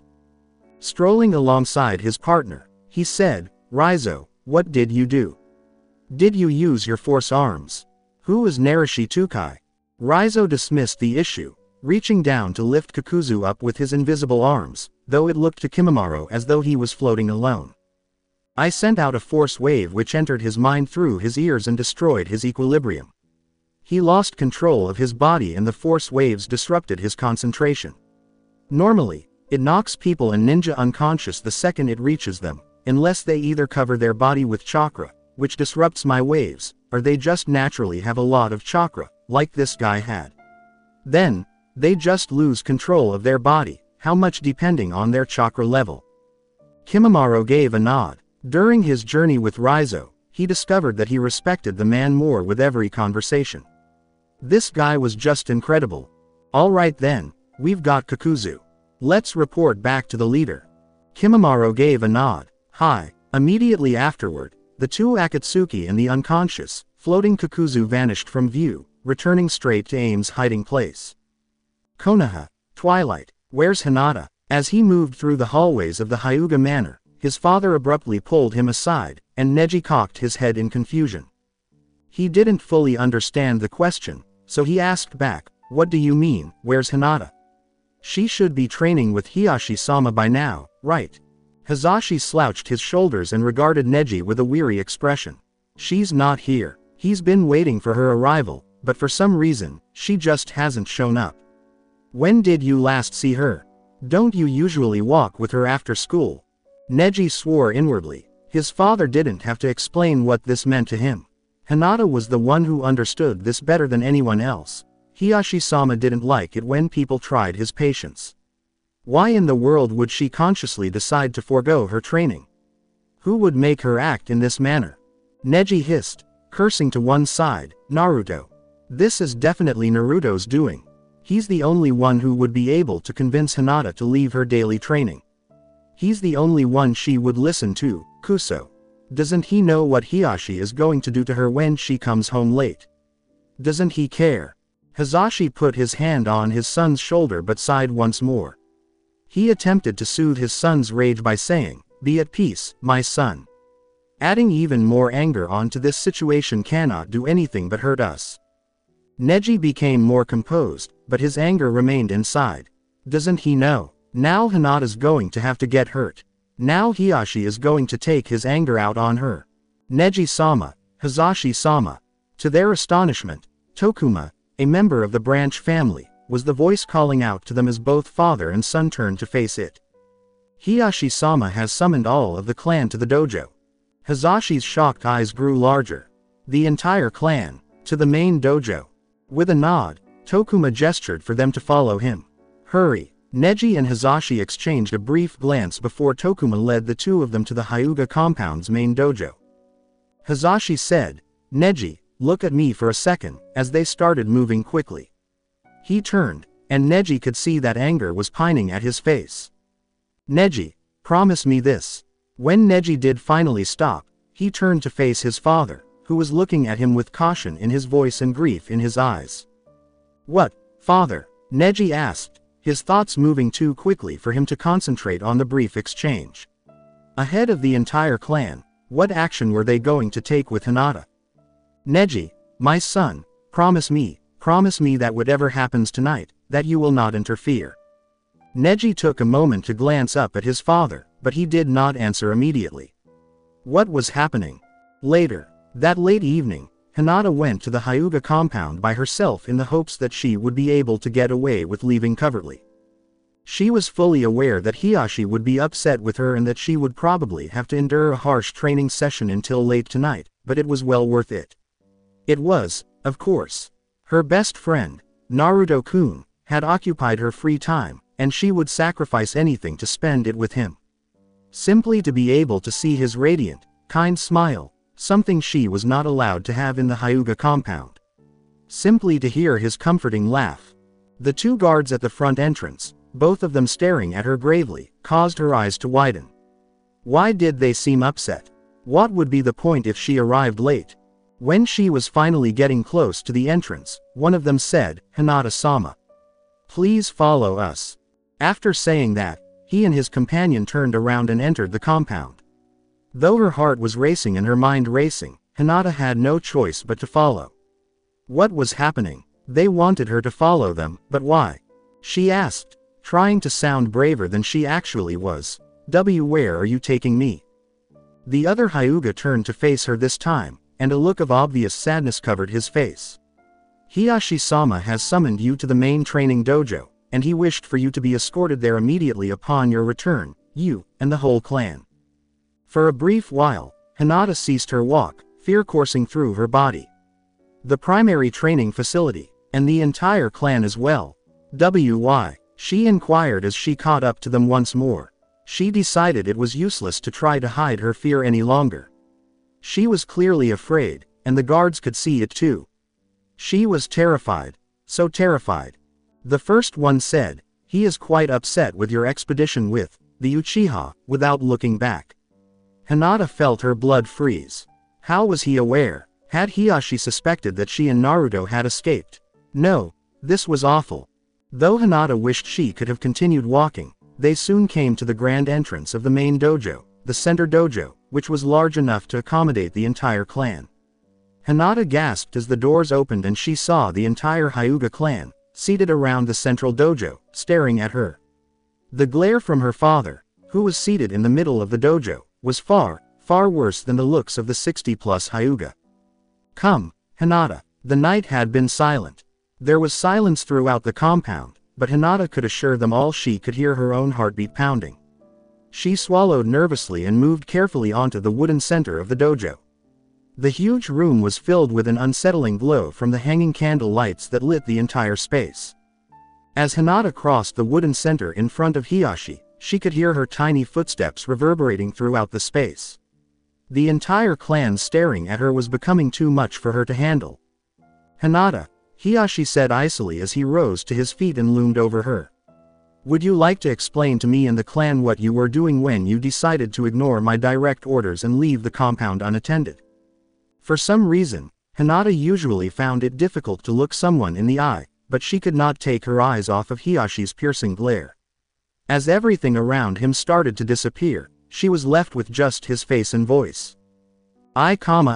No. She was unable to just stand here and mumble to herself. She was proud to be Naruto's friend rather than a babbling idiot. Would he even think twice for a moment to support her and say nice things about her? No, he was her closest friend, and he didn't give a damn about what other people thought of them. Nor ought she to. I was with my friend, Naruto Uchiha. She would have been able to see the looks on the faces of those who were utterly shocked and those who recoiled at her being so open about it if she could have seen the rest of the clan. Hiashi was not amused by her bold newfound bravery. Why, Hinata, why do you feel that you can so easily proclaim friendship with a Uchiha, him most of all? Why can you forsake the Hyuga so easily? Hinata gave a headshake. She would never comprehend the Hyuga's intense animosity toward the Uchiha, particularly Naruto. The majority of the clan gasped when Hinata yelled back at him, because he's my friend. He was my best friend before I met the Hyuga, and he still is more of a friend to me than anyone in this clan. He's treated me better than all of this clan, and he's not even my family. He's more of a family to me than the Hyuga, that's why I don't hesitate to support him when you ask me. That's why I do hesitate to support the Hyuga when he asks me. Hiashi wouldn't have been more irate than he was now even if Hinata had punched him in the face. Compared to her previous statement, his question was much quieter and colder. Are you certain of your beliefs? Are you certain that you think your loyalties lies with that Uchiha? Hinata was even more irritated by this than before. I've been in this clan for years, and I haven't been told what the Uchiha has done to earn such hatred. If it's just because of some sort of clan rivalry, then it's time we grew up. The Uchiha have treated me nicer than the Hyuga, Naruto especially. I'm not a Hyuga. I don't have the Byakugan and I never will. So why, Hiashi-sama, why would I respect the clan that abuses me instead of the clan that actually treats me nicely? Hiashi reminded her, do you remember the last time you left Naruto unattended? That's when the assassins had tried to capture you. If it wasn't for his ignorance, and if you had followed my orders, that would have never happened. It's a shame that they hadn't managed to kill him, perhaps then I would have forgiven you. Hinata was furious. She yelled back at him, do you remember how I managed to live that night? It wasn't because of my weak Juken that I can't even use, it was because he saved me. He risked his life for me, not for my last name, but for me. For the longest time, Hiashi just stared at her, and the clan as a whole said nothing. There was only the sound of Hinata's heavy breathing to be heard throughout the room. Eventually, Hiashi achieved the ideal Juken stance by placing his weight on his back foot. Take a stance, he ordered the taken aback Hinata. If you think that your loyalties lie in the Uchiha, then I have failed as a leader to destroy every single one of those false thoughts. This night will be the last night that you ever think about the Uchiha again. You will fight in front of the clan until you beg for forgiveness for your wrongdoings. You will fight for your honor. He charged at her and started hitting her with full-power Juken blows after that. Hinata did everything she could to deflect or skillfully block the attacks. There was no time for an attack, and she knew that the fight would be lost the moment she made a single mistake. As she kept dodging his frontal assaults, Hiashi yelled at her, "Strike me back. Show me all of your feelings of the Uchiha right now so that I can destroy them." With her shoulders heavy and her breathing laboring, Hinata leapt backward, avoiding Hiyashi's attack. She paused to survey her surroundings, the people observing her. What an abhorrent clan. All the faces she saw were expressionless. The clan leader was going to put a 9-year-old to sleep in front of them, but no one seemed to care. She finally realized how Naruto felt at the academy, where everyone stared at him and did not seem to care that he was getting beaten up every day. However, she was unable to flee the Hyuga back then, unlike now. They were her legal owners, and the Hokage would not allow her to train as a ninja if she betrayed Konoha by leaving her clan. That was okay with her, but she also understood that Naruto wanted to train to become a ninja with her, and she wasn't going to give up on her clan and dash Naruto's hopes just because she wasn't receiving the proper treatment. He did not flee the orphanage to abandon her, after all. Her gaze finally settled on Neji after sweeping over every face in the room. Neji, well, he was unique. He stood out from the other Hyuga in a big way. She was aware that despite his constant attempts to appear calm and collected, he was in fact living. The Hyuga without a Byakugan knew that he didn't just talk to her because of her last name, she knew that he genuinely cared about whether or not she was being treated fairly. Observing the fight, she could tell he was under a lot of stress and that he would be happy to trade places with her. She gave him a week's worth of thanks for this reason, then threw herself fully back into the battle. Hinata targeted every blow at a pressure point or a major nerve. She could take down or immobilize a target with a single blow without the Byakugan's assistance. Hiashi knew this as well, which is why he refrained from letting her hit him once. It was pointless to attack him because he was aware of the exact location of each of her hits before she was. She didn't freak out when he grabbed her wrist in midair and gave it a painful twist, so she didn't mind when he threw her to the ground in front of him after she cried out in pain. He was the leader of the clan, and she was only 9. She was nowhere near the level of some of the ninjas she knew, who at this age had become Chunin or Anbu. How could he have known? "All right," said Hiashi. "Stand once more and give it your all. It is time that I destroyed all of your Uchiha confidence." Hinata charged at Hiashi once more, but Hiashi didn't waste any time in using his theatrical skills. Instead of blocking anything, he simply smacked her first attack aside and used no Juken to punch her in the stomach, causing her to gasp for air and collapse to the ground once more. "Stand." As promised, Hinata charged once more. As before, she failed to land a single blow as Hiashi again smacked her wrist before kicking her in the chest and sending her flying backward. She knew what he was pulling off. Juken would put an end to the fight too soon. He wanted to physically abuse her until she was unable to stand, but he also wanted to do it the conventional way. "Stand." Hinata got back up on her feet, arms heaving, and allowed herself a smile. Neither she nor Naruto would give up now. The day the assassins attempted to kill her, Naruto had come to her rescue. Despite their offer, he chose to fight for her life rather than give up and leave her in a safe place. She would reciprocate for him. When he didn't do it in front of Kumo, she would most certainly not abandon his name in front of the Hyuga.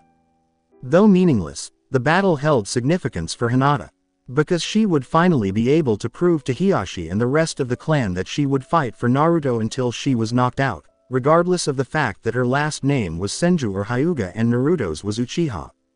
He didn't even wait for her to attack when she ran at him once more. All he did was grab her shirt and throw her back, hard, onto the floor. But even as she staggered to her feet, his gaze narrowed at the smile that adorned her face.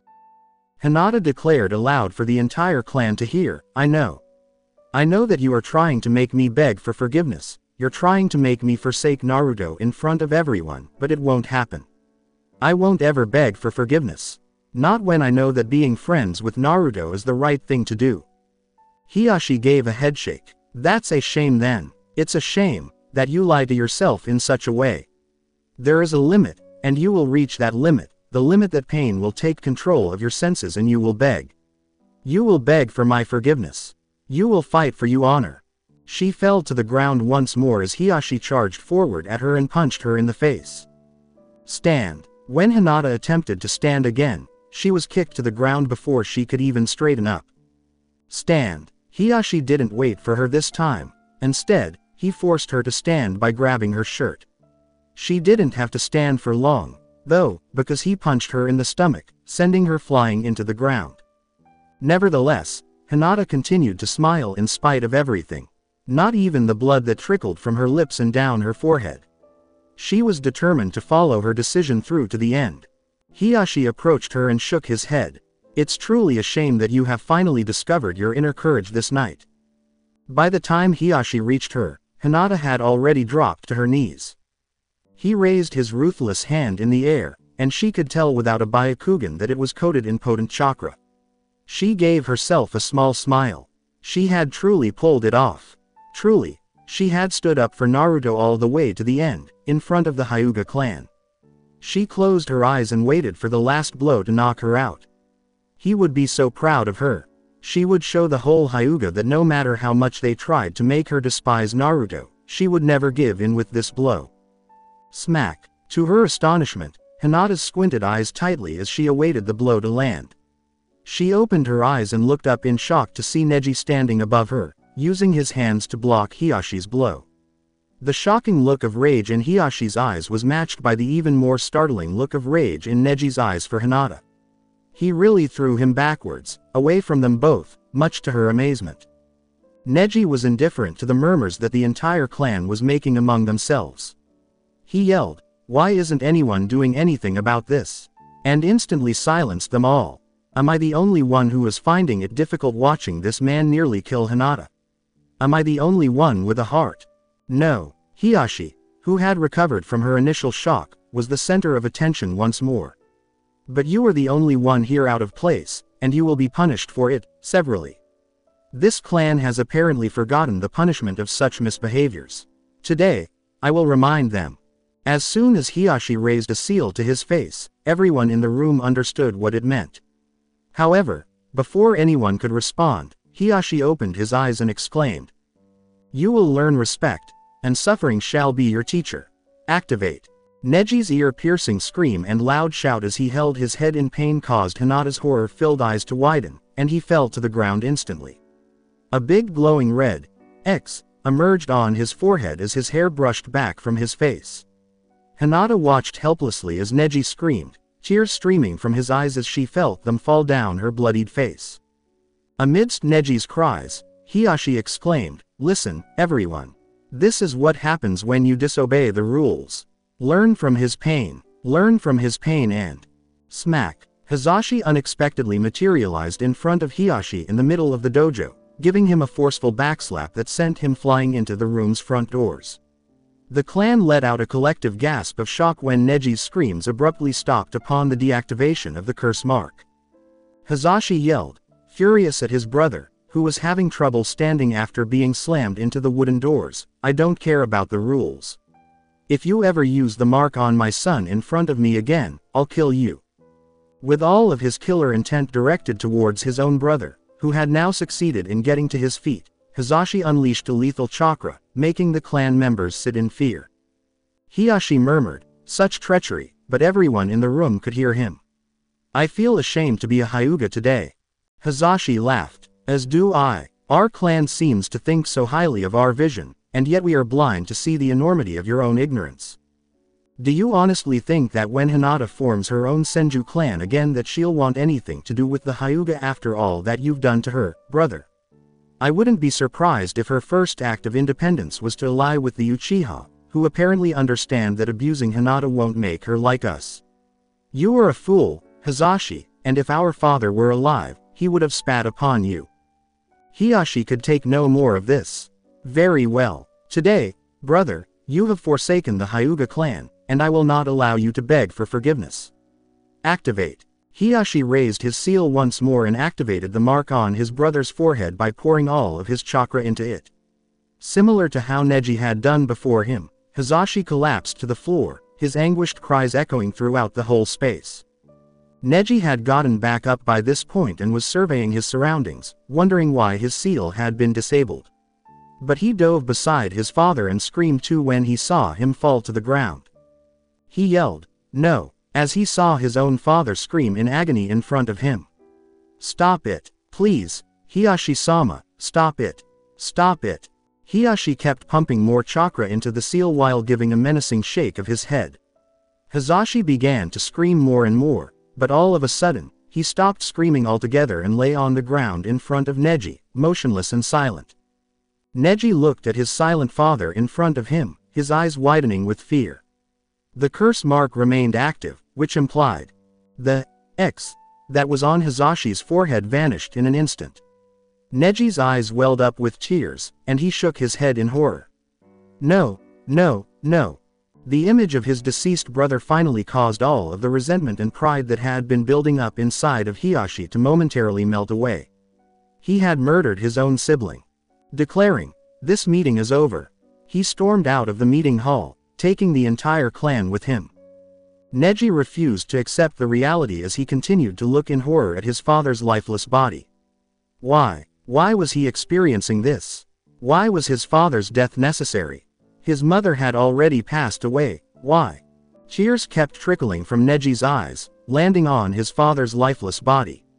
He let out a quiet cry of anguish. One by one, the main branch clan members rose slowly but surely from their positions around the dojo and exited the room in silence. Neji angrily yelled, "Why are you leaving?" to each of them, disregarding the fact that it was inappropriate for him to do so. He glanced at the main family as well as the branch family through teary eyes. "Why are you leaving him? That man killed my father. Help me, that man killed my father. Please, do something." But all of the Hyuga clan, including the branch members, started filing out of the room, ignoring Neji's cries of pain. After some time, 2 branch members approached the body, picked it up, and carried it out of the room, away from Neji. The 12-year-old boy was still crying on the ground, yelling in shock and dismay at what had happened. Hinata Senju, whose brown eyes were filled with the whole scene, was horrified and sobbing silently through it all. Later on that evening, Neji barged into the main room of the branch family manor, where the members of the branch were gathered together, staring at what they had just witnessed in silence. With a sorrowful expression, they all turned to face Neji, who had entered the room, realizing that the boy must be experiencing 10 times the amount of pain that they all did. But rather than sadness, they saw nothing at all in Neji's eyes. Hatred was the only feeling that was felt. Neji looked around, and saw everyone wince in pure, unadulterated hatred. "I've had it." Neji was speaking loudly enough for everyone to hear, so they all turned to face him at the front of the room. Despite the fact that he had no more tears to shed, his eyes were red from all of the sorrow that had come from them. His shout, "I've had it with this clan and its bullshit ideals," made everyone cringe. "My father was just killed. My father was just killed in front of me and all of us in the most agonizing way imaginable. How can we let this day pass by unnoticed? Are we going to carry on with our branch lives as if this had never happened? I refuse to. What Hiyashi did to my family is something I will never forget.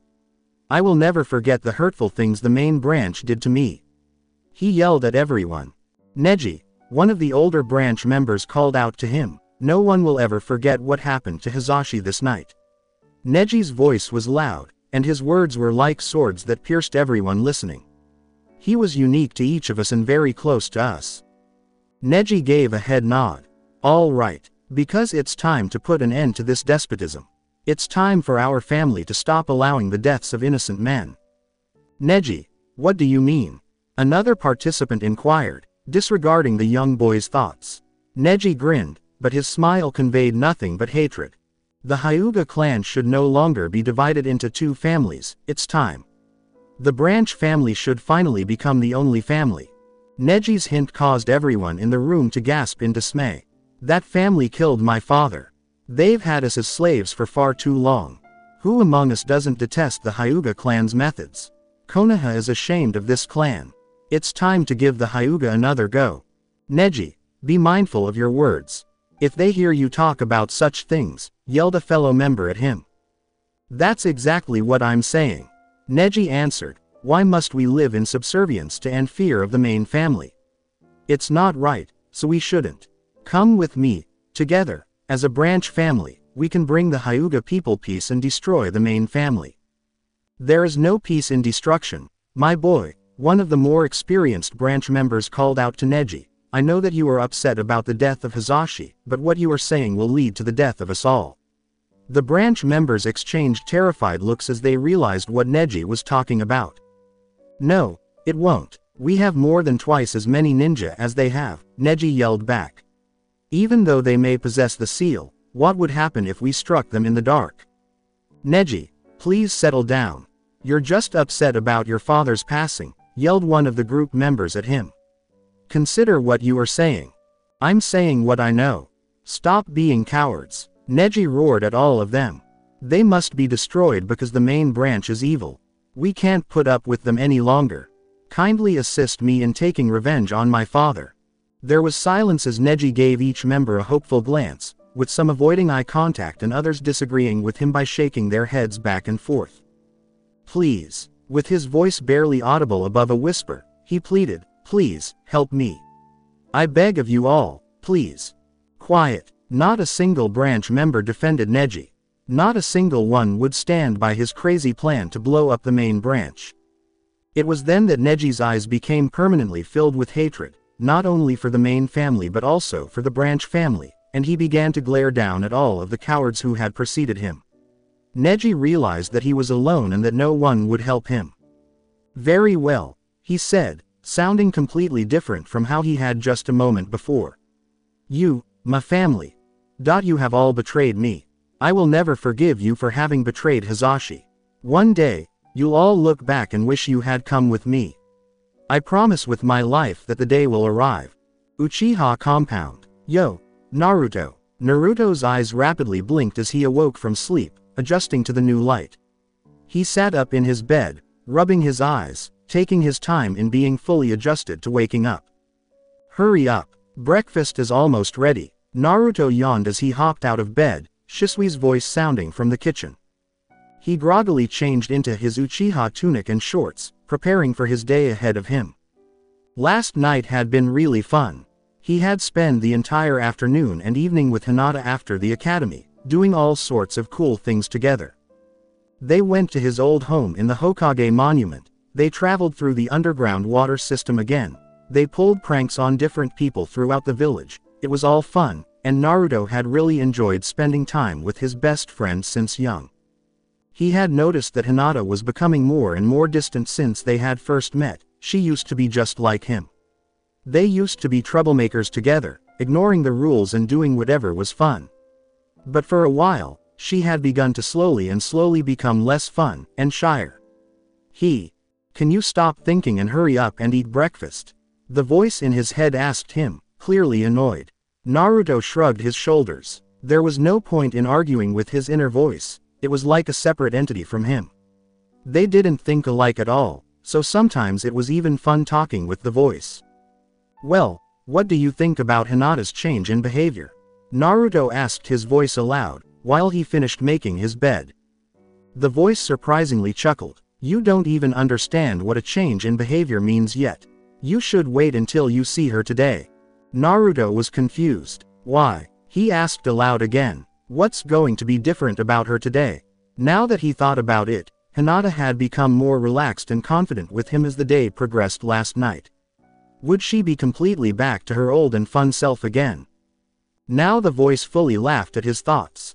Fun self again. You're an idiot. What is your last name, Naruto? Oh boy. This was the time when his voice would begin asking him questions, making Naruto feel like an idiot and making the voice seem so much smarter. Uchiha, Naruto responded. My name is obviously Uchiha Naruto. Correct, the voice continued. And what is Hinata's last name? Senju, Naruto responded again. Though now that she's part of the Hyuga clan it's technically Hyuga, until she starts her own clan. Correct, the voice continued again. Now, tell me the history of the relationship between the Uchiha and Senju, and the Uchiha and Hyuga. Now was the part where the questions wouldn't be so obvious, and Naruto would have to explain more and more to the voice, until he discovered what the voice was trying to tell him. The Uchiha and Senju were always enemies, Naruto started out, being very knowledgeable in history. They were rivals, though they ended up forming Konoha through an alliance. Still, even though they were allied, they were always competing with each other still in Konoha, and they still hated each other, or at least that's what you told me. And then I guess the Hyuga just replaced the Senju after the Senju clan disappeared from Konoha. Correct. Summarize what you just stated. Naruto sighed. He wasn't getting it yet. Well, in summary, the Uchiha and Senju hated each other, and now the Uchiha and Hyuga hate each other. Good, the voice said. Do you hate Hinata, because she is a Hyuga and a Senju? Naruto shook his head. Of course not. She's my best friend. Right. Does your father support your friendship? Naruto now nodded his head. Yeah, he's fine with it. Does her father support your friendship? Naruto stopped his thought process for a second. This was probably the beginning of what the voice was trying to teach him. Well, she told me before that he doesn't like me. He probably doesn't like me, because I'm an Uchiha. Correct. Keep these thoughts in mind for later when you see Hinata. You should probably hurry up now before you miss breakfast. Damn, Naruto didn't learn the lesson yet. Ah, well, he would have to wait until later until the voice revealed it to him. Oh, and by the way, Naruto asked aloud again to his inner companion. Should I train after school, or should I study? The voice chuckled at him. Can you name the assassin who killed the past Raikage? The voice asked, questioning his current event knowledge. Naruto nodded. Some guy named Raizo. Can you create clones? Naruto was about to answer yes when he realized something. He actually didn't know how to create clones. Well, at least he had his answer for what he should do after school. Academy. Ring. Naruto frowned to himself as he heard the bell ring aloud, symbolizing the beginning of class. Usually, he frowned when hearing the bell because he hadn't made it to class on time and Iruka would be pissed at him, but today, he was frowning at the bell because while he had showed up to class on time, Hinata hadn't. Hinata was never late, so where was she? Any idea where Hinata is? Naruto asked Sasuke, who was leaning next to him in the back row. The Uchiha shrugged his shoulders, having no idea.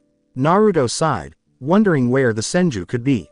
Naruto's question was answered a minute later when the door to the classroom opened again, and Hinata walked in, earning her the attention of the entire class as well as the teacher. Naruto's frown deepened as she humbly apologized to Iruka for being late, though the teacher wasn't angry at all. However, his frown became a scowl when Hinata sat down in the front row next to that pink-haired girl whose name slipped Naruto's memory. Hinata never sat in the front row, she always sat with them in the back. All right class, Iruka said, he himself a little put off at Hinata's presence in the front. Your third year of the academy is finally winding down to the end. Everyone in here is 10 or turning 11 soon, so that means you only have one more year before you become ninja and take the genin exams. Some kids in the classroom chattered to themselves nervously. Their 4 years in the academy finally led up to this one test. It was huge. However, not all of the kids had that nervous reaction. Shikamaru, wake the hell up. Iruka shouted at the sleeping boy in the second to last row in front of Naruto and Sasuke. The lazy boy immediately sat up, rubbing his head and looking around in a sleepy stupor. Next year will be spent on genin exam preparations, so that you are all ready to take the exams and become ninja, Iruka continued. He went on talking about the importance of next year's exams, but Naruto's mind was not focused on anything he was saying. His sharp eyes were instead focused on the brown-haired Senju sitting quietly by herself in the front row. Hinata was certainly paying attention. Her eyes were perfectly focused on Iruka. But, at the same time, her eyes seemed tired and empty, as if her own mind was somewhere else. And you had thought that she would have returned to her normal self. Fool. I don't understand though. Naruto thought back to his thoughts. We had so much fun yesterday. She wasn't upset at all. Why would she be so sad today and avoid me and Sasuke? Because both of you are Uchiha. But she doesn't care. She hung out with me yesterday, and she didn't care that I am an Uchiha. The voice continued to chuckle at Naruto. Clearly his thoughts knew something that he didn't. Did that sentence make any sense at all? Naruto had to shake his head for a moment. Wasn't it weird that his thoughts actually thought differently than he did? The only logical explanation would be that they weren't his thoughts, but they were in his head, so logically they were. But why did they think so differently? Did he just have an extreme split personality? Hinata may not care about your last name. And that was her mistake, the voice continued in his head. What do you mean? Naruto hated the fact that his own thoughts seemed to be so much more knowledgeable than he was. Think back to what we discussed this morning. She may not care that you are an Uchiha, but who does? Naruto nodded, thinking back. Hiashi doesn't like me, he cares that I'm an Uchiha. The voice continued. Yes. Do you remember the night you invited her over to your house for dinner? Naruto nodded his head, not even needing to respond. Everything went well that night. But was Hinata her normal self afterwards? Now Naruto had to think back hard, trying to remember what Hinata was like after the dinner. He did remember that everything in the dinner went well, but after that, Hinata had become even shyer than she usually was.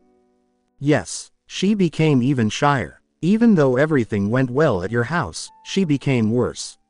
And even though you had a good time last night, the same thing happened. Why?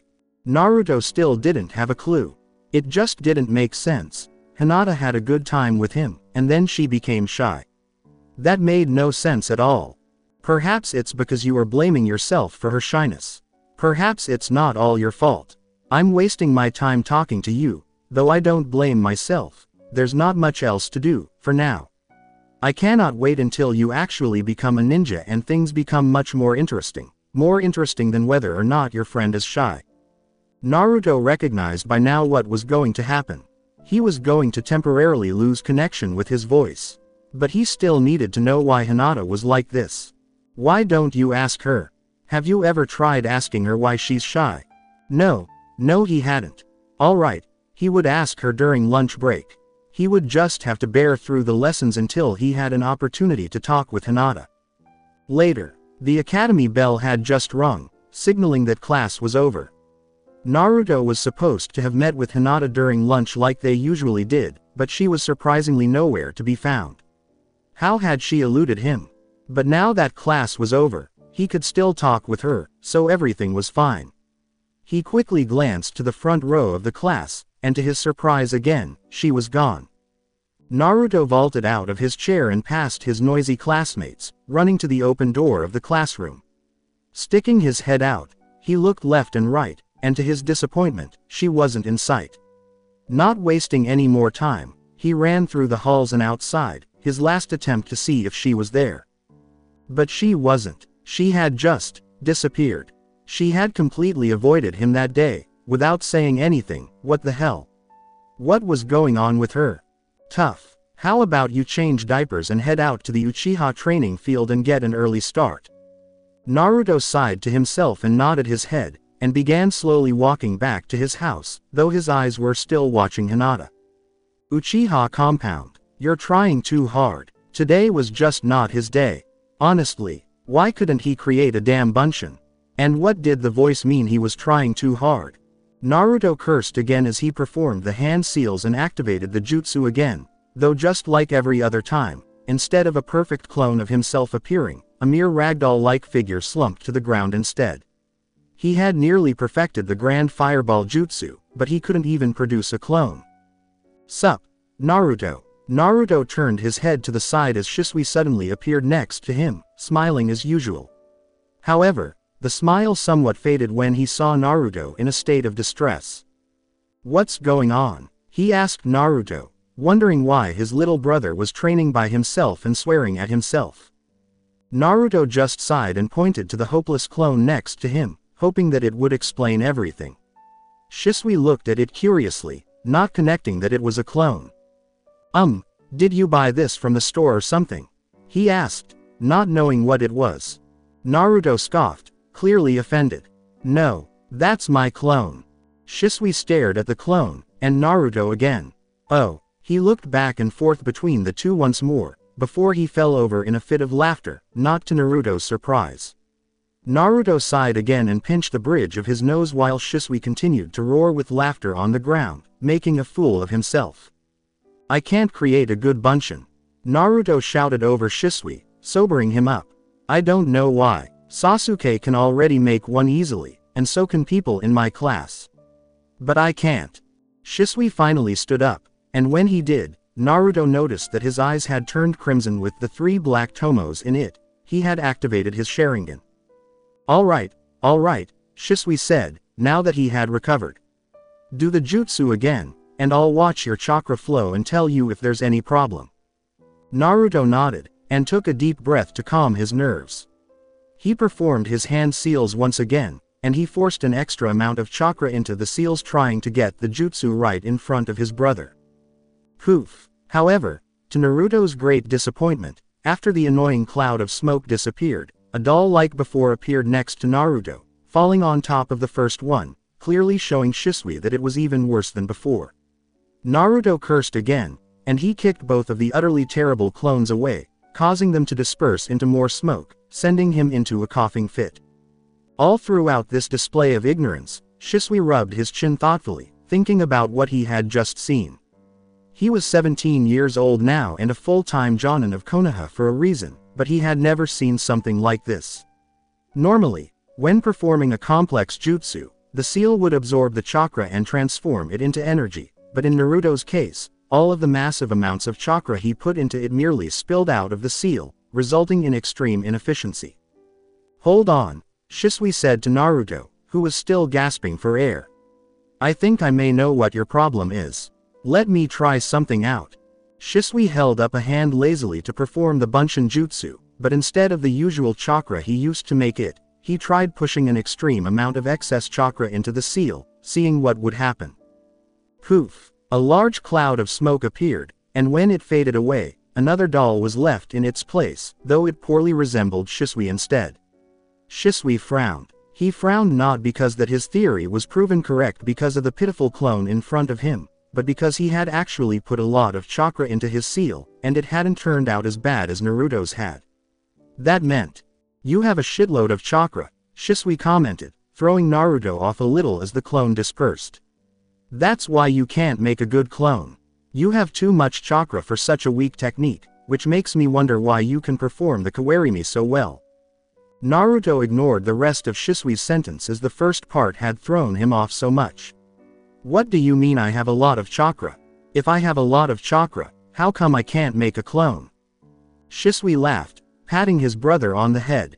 It's just 'cause you're trying too hard, that's all, he said. Naruto resisted the urge to facepalm as he listened to both the laughter of Shisui as well as the voice in his head. Told you so, the voice said, causing Naruto to scoff. You just need to use less chakra in the jutsu, Shisui explained. It's not that complicated. Try using the jutsu again, but this time, use as little chakra as you can. Naruto shrugged in confusion but listened anyways. He performed his hand seals, and instead of pushing a lot of chakra into them like before, he barely pushed any of his chakra into it, like Shisui had instructed. Poof! The cloud of smoke appeared next to Naruto again, and once more a doll that resembled Naruto fell down next to him, causing Naruto facepalm again. The doll certainly was better than the other clones Naruto had made, though they still weren't anything like Naruto. I said don't use that much chakra, Shisui instructed. Naruto nodded, and he did the hand seals again, this time using the smallest amount of chakra that he could possibly use.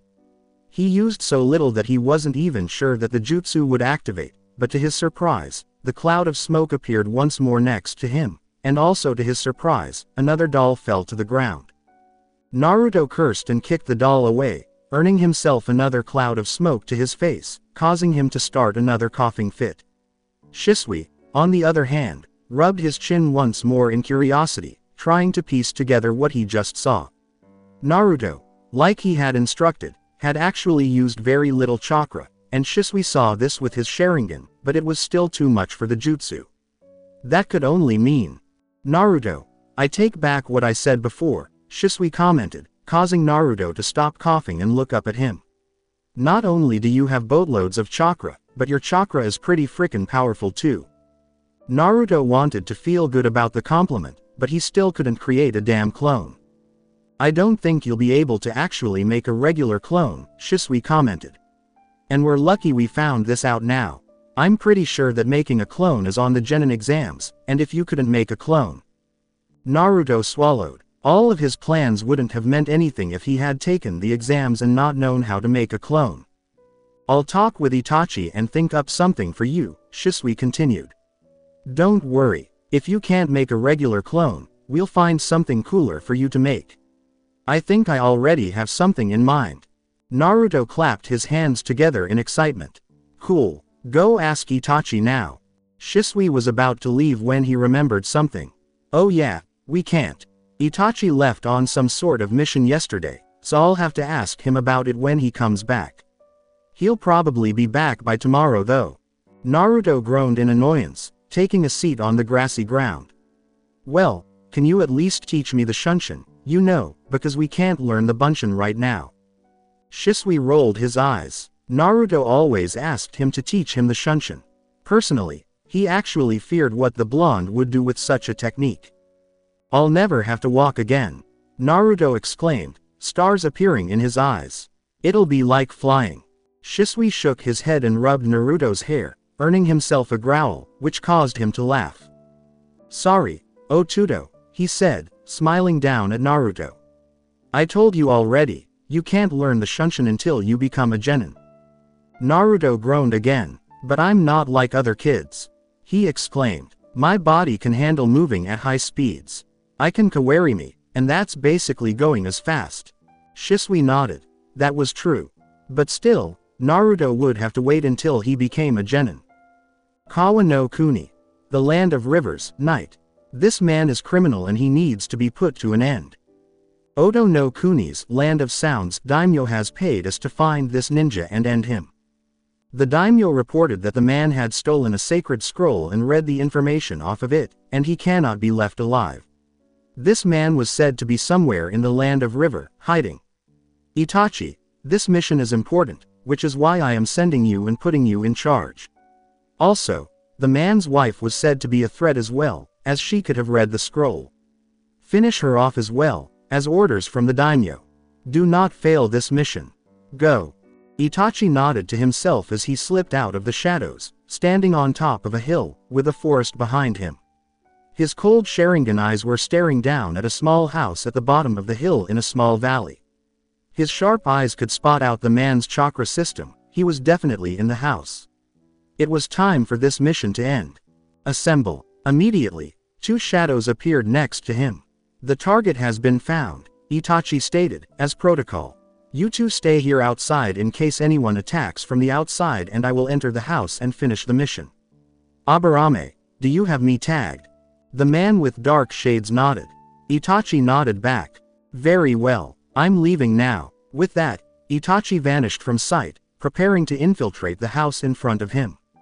Itachi was a supporter of the silent kill. If he could kill the man before he even knew he was there, then that would be a perfect kill for him. But he wasn't given that much information on this man he was supposed to kill. He was a ninja, that was for sure, but how strong was he? But that didn't matter. All the man needed to do was make eye contact with Itachi and it would be over. Repositioning his Anbu mask on his face, Itachi walked up to the front door of the house. As he reached the door and stepped onto the wooden porch of the humble house, he took a deep breath and sighed to try and calm his nerves. Being in the Anbu was something completely different than any other profession in Konoha. He could easily understand why Shisui became a regular jonin instead. At any second, this man could attack Itachi, so he had to be ready. Slowly and cautiously, he raised his hand to the door, preparing to knock. As soon as he saw the man, he would immediately kill him with his katana or genjutsu, no questions asked. This man was said to be from the land of sound, which was reported to be a dangerous place to live in, which meant that he was probably talented and strong with chakra. Itachi himself then had to be swift in victory. That is what the mission required. That is what. Bam! Itachi looked down in mild surprise as a long sword had just broke through the wooden door he was about to knock on, piercing through the door and into the center of his chest. The sword had flashed in an instant, and there had been no way for Itachi to dodge it, even with his Sharingan. Whoever this guy was, he sure didn't trust anybody who knocked at his now blood-stained door. The sword was pulled back through the door, and the door was quickly opened, revealing a middle-aged man standing behind it, holding the bloody weapon. Seeing Itachi still standing, he stabbed Itachi in the chest again, driving the blade all the way through up to the hilt. "I see you were prepared for an attack," Itachi commented dryly, surprising the man with how calm his voice sounded. Surely someone who would die in seconds to come wouldn't be so calm. The man stared at Itachi's cold eyes through his mask as he waited for him to die. So was I. The man didn't know what scared him more, the fact that the voice came from behind him and there was now a katana which had just shot through his chest, or the fact that he hadn't seen any sort of movement, and that the figure he had stabbed earlier wasn't even there. The katana was pulled out of the man's chest, just like he had done with Itachi, and he staggered forward, turning around to stare at the ninja who had appeared behind him. "I only wanted to be left alone," he shouted at Itachi, whose masked face showed no emotion. "I don't want to fight anymore. I don't understand why I want to be killed anymore." Itachi's eyes narrowed. He was talking to another shadow clone. This man really was prepared for an attack. Itachi turned around and stared behind him, where sure enough, the man was standing, holding his sword up. "How can I raise a family when assassins keep showing up at my doorstep?" he shouted out at Itachi, continuing from before. "How many times do I have to change locations? Why can't I be left alone?" All of this was shouted at Itachi, but the man hadn't looked him in the eyes once. Apparently, he had realized that Itachi's clone had put his clone in a genjutsu when he was stabbed through the chest just by looking at him.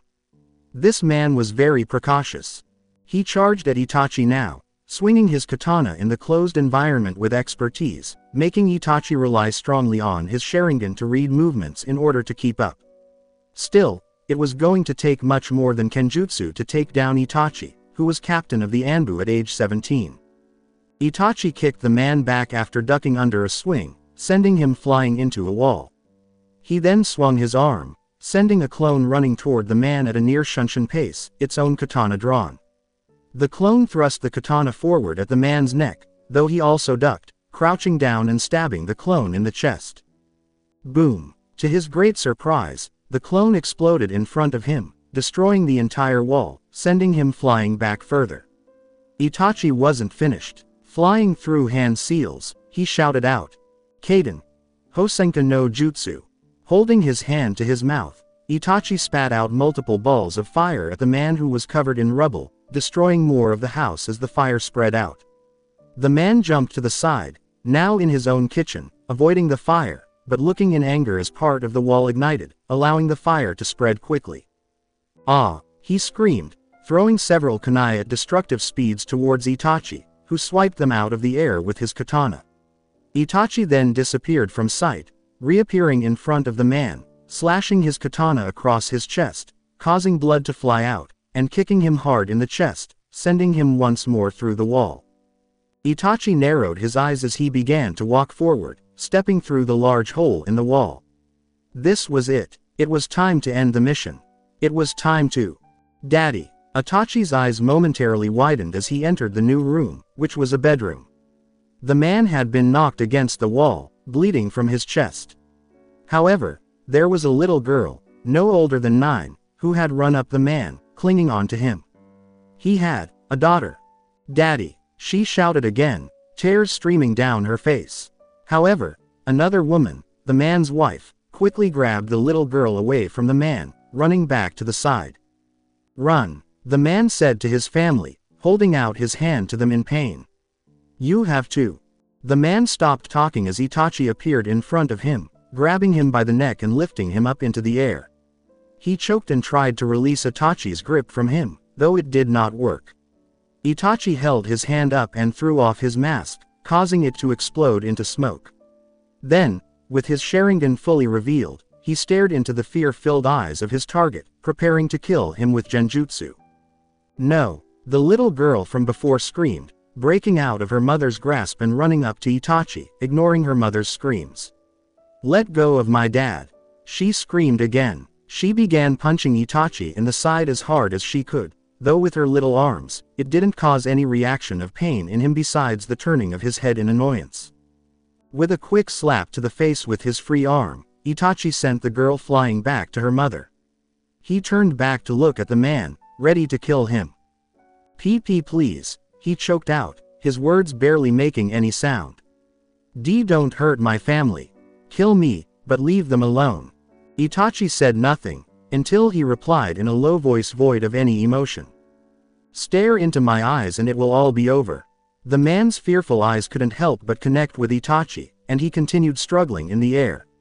However, seconds later, the man fell still in Itachi's hands, his previously flailing limbs lying motionless at his sides. Itachi let him drop to the ground, as lifeless as a rag doll. "No!" the girl shouted again, screaming as loud as she could as she stood up again. You. Itachi began walking forward to the girl and her mother, with only one look on his eyes. The look of death. Immediately, the mother grabbed the girl and placed her behind her, trying to protect her with her life. "Please," she whispered to Itachi as he continued to walk towards her. "Kill me, but don't kill my daughter. Please." Itachi finally reached the woman and stared at her with her Sharingan, saying nothing. Within seconds, she fell over, like her husband, lifeless. The little girl stared in horror as her own mother fell dead in front of her.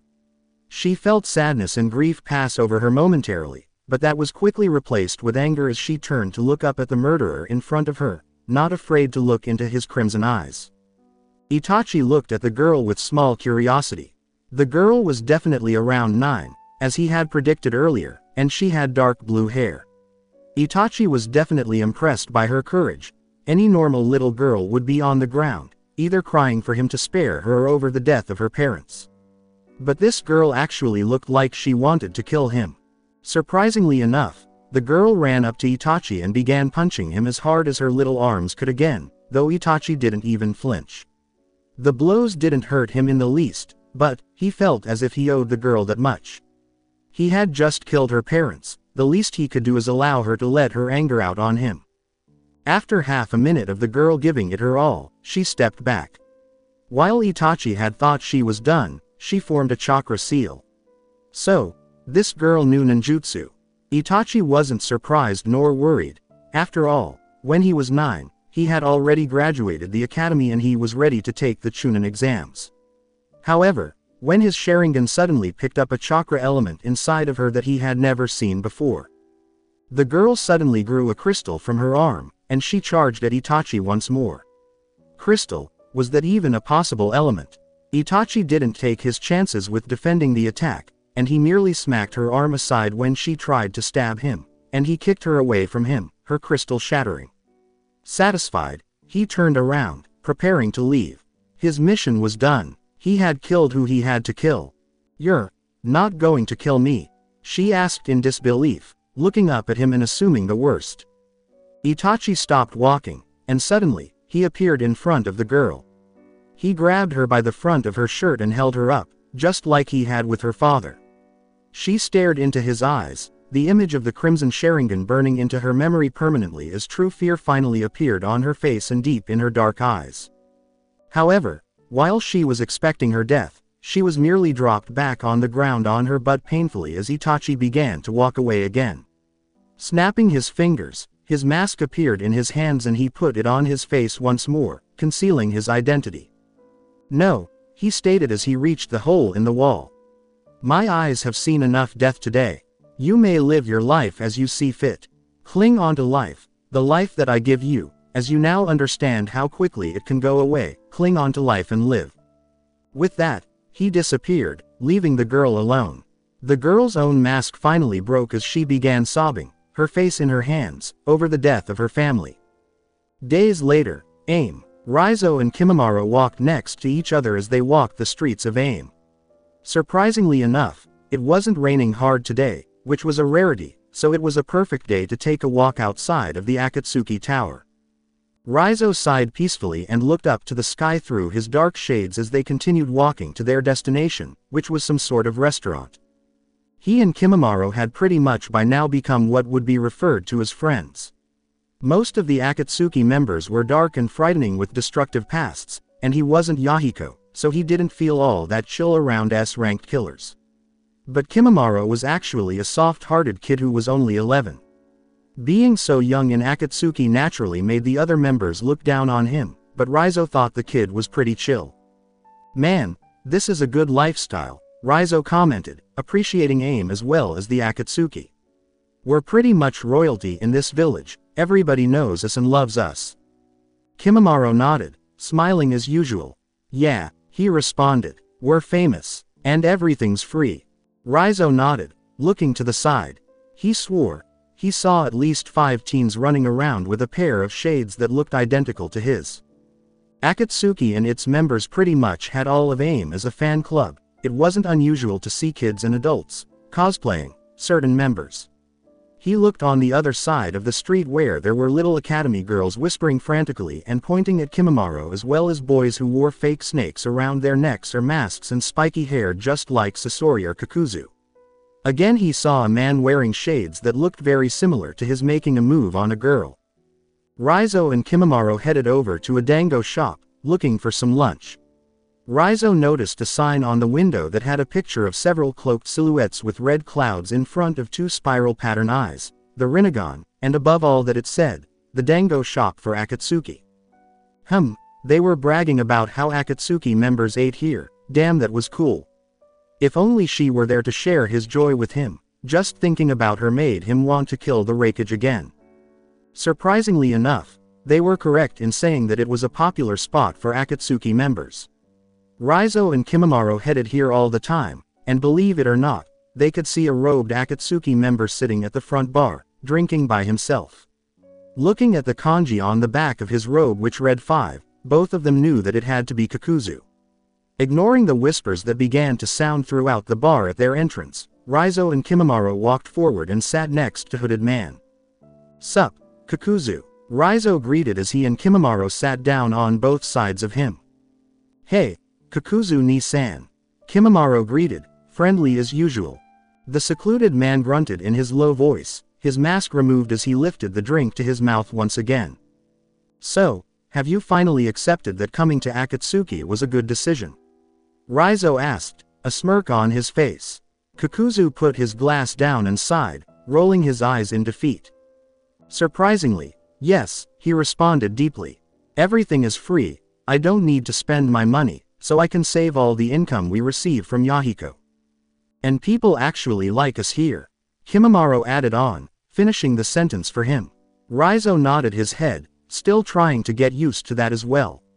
In other villages they would be attacked on sight, but in AIM, they were treated like kings. "Welcome, Aa Akatsuki-sama," a female bartender greeted as she walked up to the counter. "CC, can I take your order?" The girl was blushing and she was clearly nervous serving Raizo and Kimimaro. Raizo ignored her stuttering and looked up at the menu. "Me and Kimimaro are gonna share a super-sized mega order of dango," Raizo said. "Man, that little kid ate so much." The bartender nodded and quickly jogged away, preparing to get the order. Raizo smirked. He couldn't get enough of AIM. "So, Kakuzu?" Kimimaro asked, from the other side of Kakuzu. The man who looked to be in his 20s turned to look at Kimimaro, his usual bold and scary green eyes having no affect on the kid.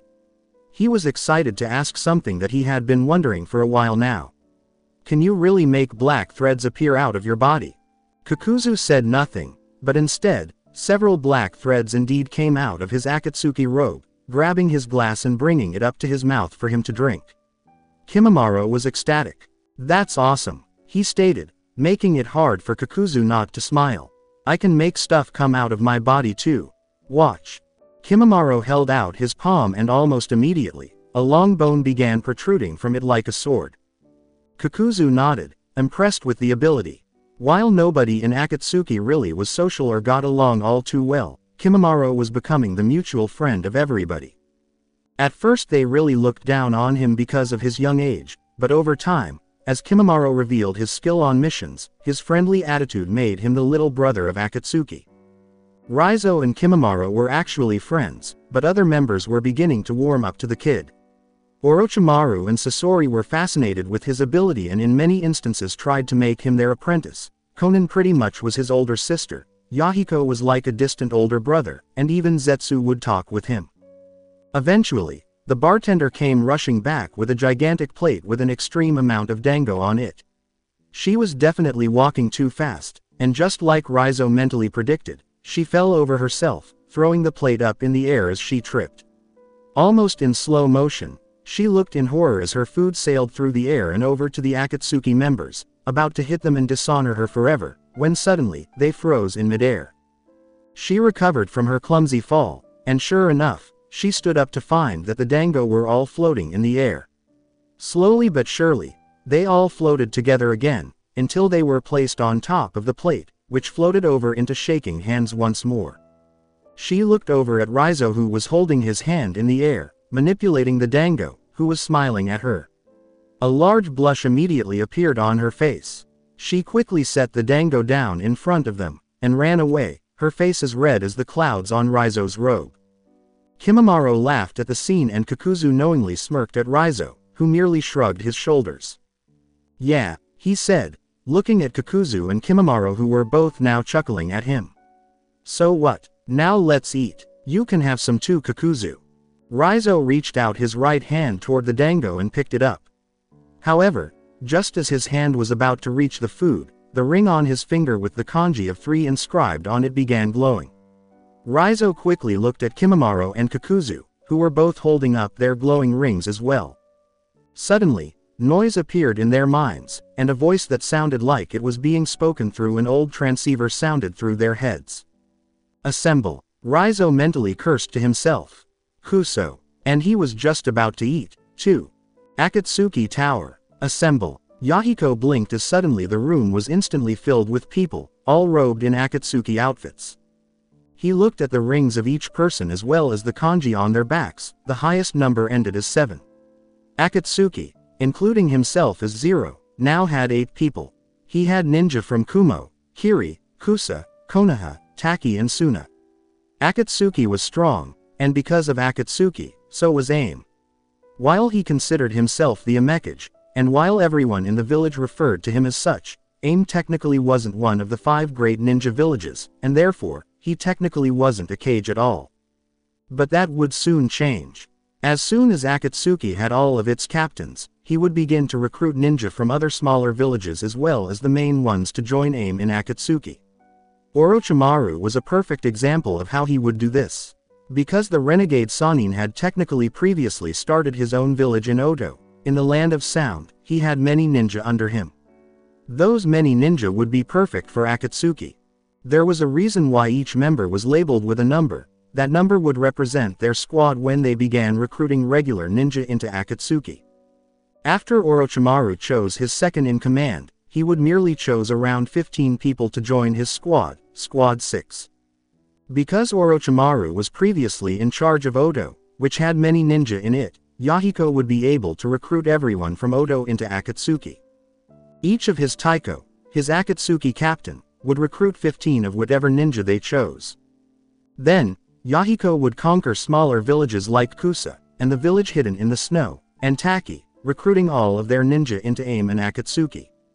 He would even recruit all of the ninja who were already from AIM. AIM would eventually become a combination of all of the smaller villages. Eventually, the 5 great villages would be unable to ignore the power of AIM, which had Akatsuki. Akatsuki would be the ninja system of AIM, as opposed to the regular ninja system. His rankings would be him, as a Mekage, his captains, or taiko, their lieutenants, and from there, each captain would rank his own members of his squad. Once AIM had power, Yahiko would summon the other Kages to declare his village an actual major village. And from there, that is when AIM would grow even more. That is when he would completely take over the bigger villages as well. Once AIM was officially a village, then AIM would be used much more for missions, and Akatsuki would be hired more frequently. And when he would collect the money, he would be able to support more people to come into AIM. And from there, once he had more people, he would be able to take over the great villages. But AIM was only so big, that's where the captains would come into play. They would be stationed in the other villages. Akatsuki would become the only village in the ninja world, and when that finally happened, there would be peace. Everyone in AIM loved Akatsuki and how Akatsuki had changed their village from a cruel dictatorship to what was actually a village. Now that they had Akatsuki, AIM wouldn't be used as a common battleground for other ninja wars, AIM wouldn't suffer anymore. He was the one who protected Akatsuki and all of AIM, and for that, they thought of him as a god. No more endless suffering in AIM, no, they were protected. He was a wonderful god to the village. And if they loved him and his ways that much here, then so would the rest of the world. He would have to take them by force before they realized that his reign would actually be beneficial to them. It is time, Yahiko began when he had collected his thoughts, it is time to recruit our final members. We have 8 already, we only need several more. I have knowledge right now of all of the great villages, Orochimaru from Konoha, Sasori from Suna, Raizo from Kumo, Kimimaro from Kiri. With this knowledge, taking them over in the future will not be a problem. However, there is one great village who we do not have a member from yet, Iwa. Luckily, I have heard news of something akin to a terrorist from Iwa. He is a powerful ninja, who is also an artist. This statement raised the eyebrows of many members before him. However, Yahiko continued, finishing his description. He is an artist who wanted more than he had. He stole a secret kinjutsu of Iwa, which gave him the ability to knead chakra into objects, and he ran away from Iwa. I have heard that he has joined some sort of terrorist group, they specialize in explosions.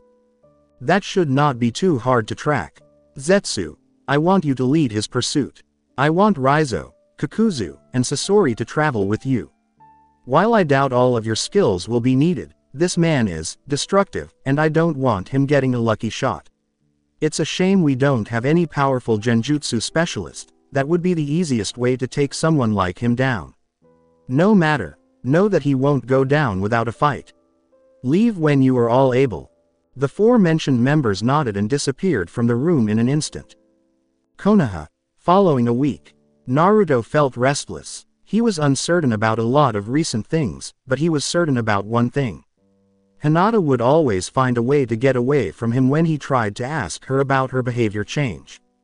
Bravo! Perhaps this was the feeling of all the shopkeepers and ninja when he used to steal from them and get away with it. He hadn't spoken to Hinata at all in the whole week since he'd spent the evening with her.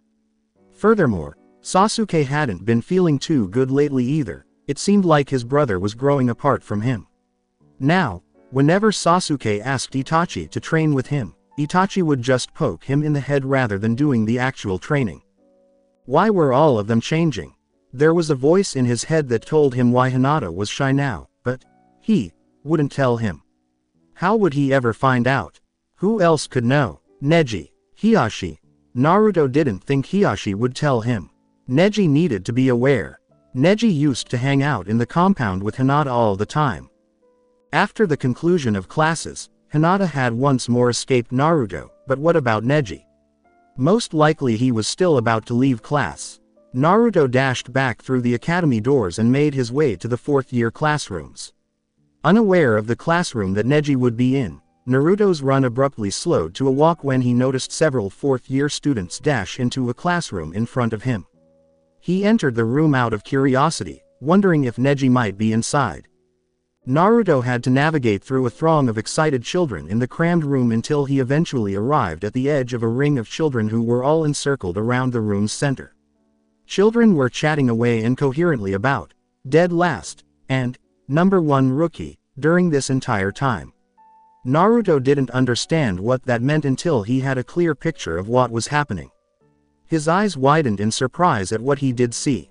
Neji was now in the middle of the room, facing a child of a similar age who had long black hair, a white traditional outfit, and extremely thick and bushy eyebrows. He was also standing in a fighting stance. Naruto didn't have to consider the situation twice at this point. Neji was obviously fighting. However, why? Over everyone else, his opponent exclaimed, "I will beat you, Neji. I will prove to everyone here that natural genius can be overcome by hard work." Neji narrowed his eyes at the boy and shook his head. Neji was obviously not taking the fight seriously because Naruto could see that he had not even formed his Byakugan. Why, therefore, did the other boy exude such confidence in his triumph?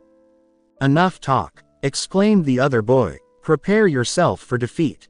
After saying that, the boy ran toward Neji, quite clumsily, in Naruto's opinion. Naruto knew how this fight was going to end without the aid of a Byakugan. With great force, the boy drew back his fist and threw it towards Neji's head. The next thing that happened in the blink of an eye, but Naruto's naturally keen eyes saw it coming.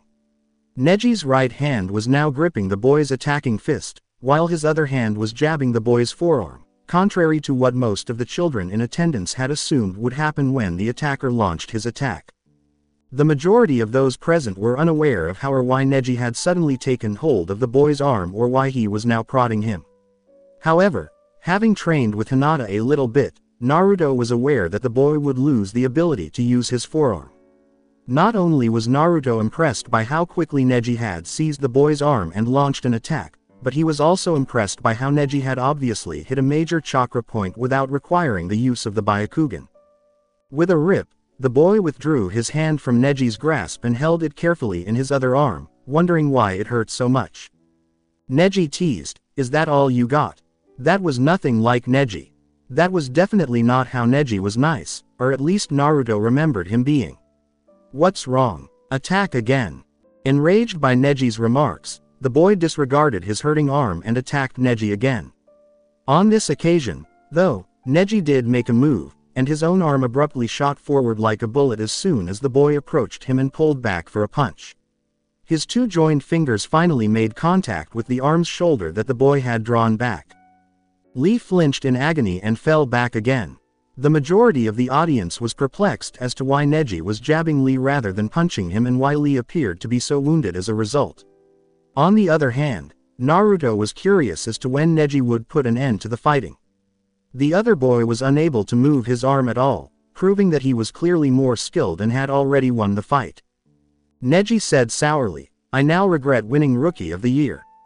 If it means I have to get paired with you, the dead last, being, naturally genius, means nothing to me."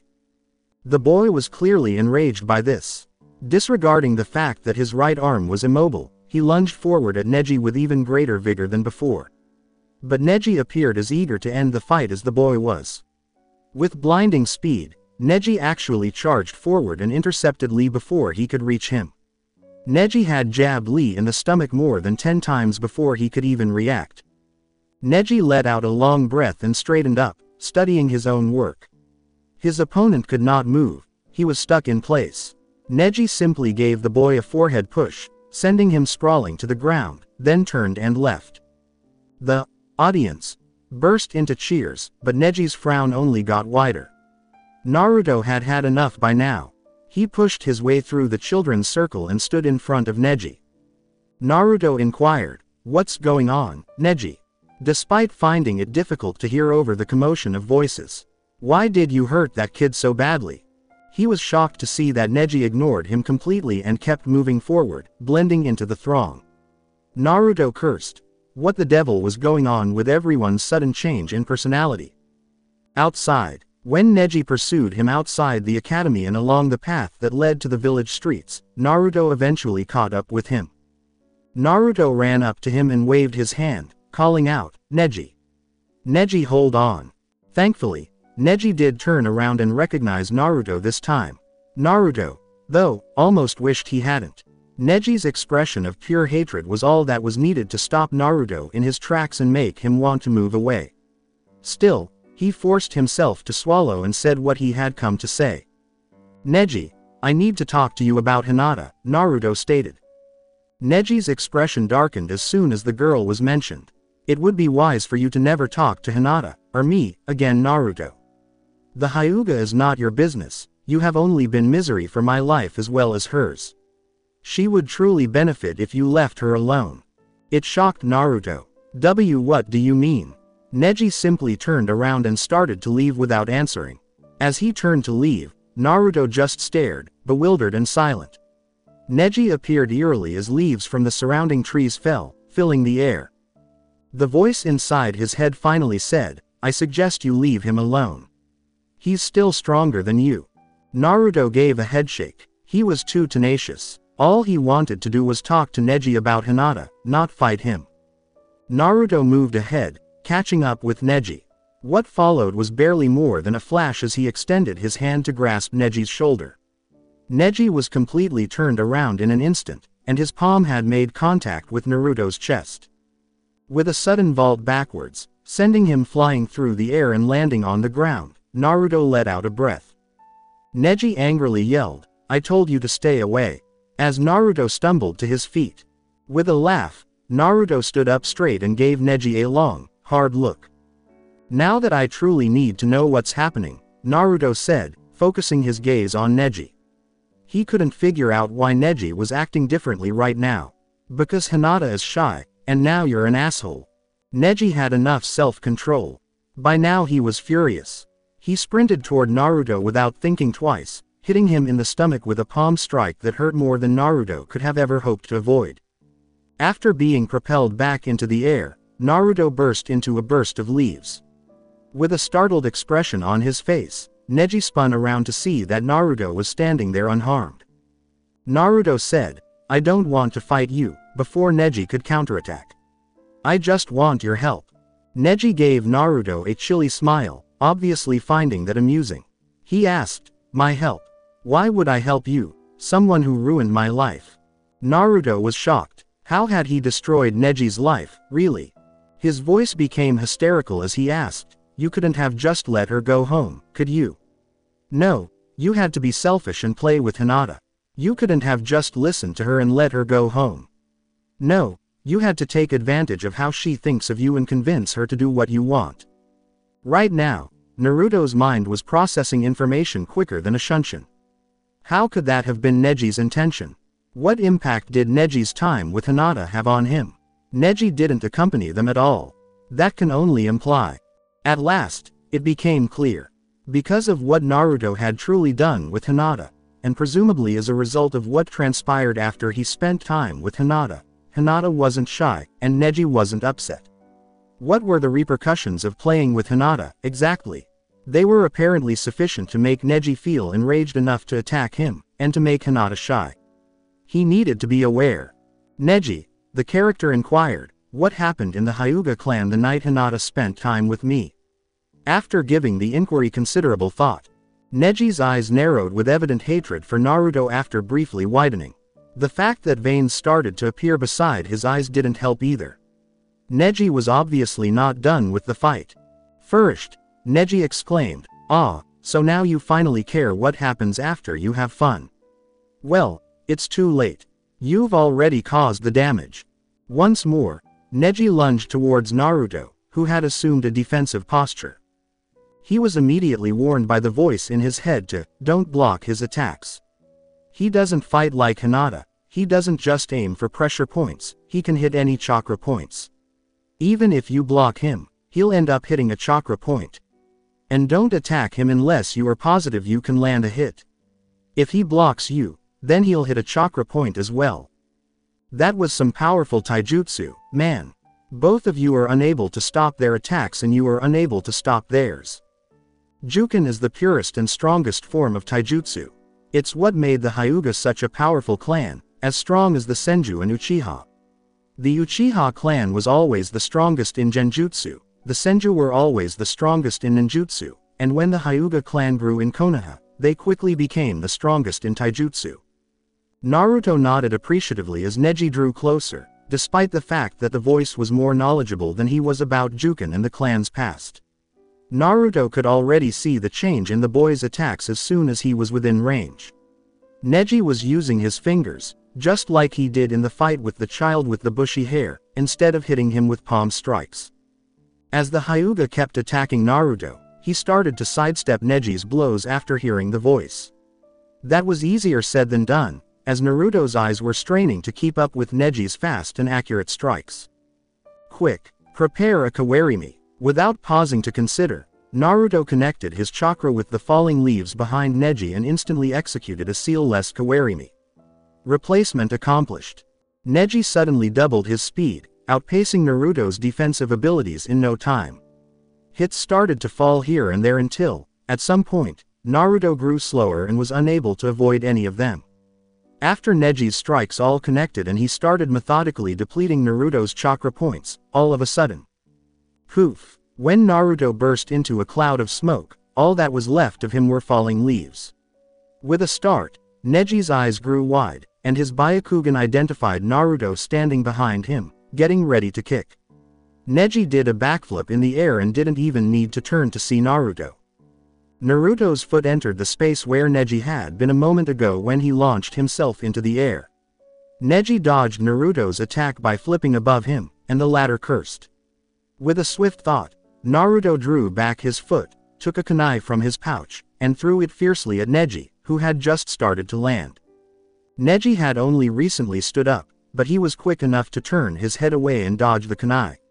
His eyes, however, widened as Naruto once more vanished from view. However, this time, a kunai fell and clattered on the ground. He had replaced it with the kunai he'd just hurled.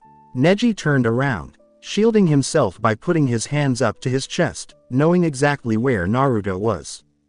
Neji turned around and raised his arms, but Naruto's foot made a painful, precise kick contact with them, sending him skidding backwards on the ground while he stayed upright. Neji's arms ached from the curse, but even though he had blocked the attack and was only pushed back, he still cursed with anger. Tensed, Naruto released his breath as he saw the outcome of his attack. Because of his Byakugan, Neji had seen him even though he had suddenly appeared behind him. The Byakugan was simply too excellent. You need to retreat for now. Allow Neji some time to calm down before this fight becomes too serious. He's going to attack you for real next time. Go, fall back. Without further ado, Naruto nodded and leapt backward, landing on the roof of the academy high above Neji. He kept jumping off rooftops after that until he was nowhere to be seen.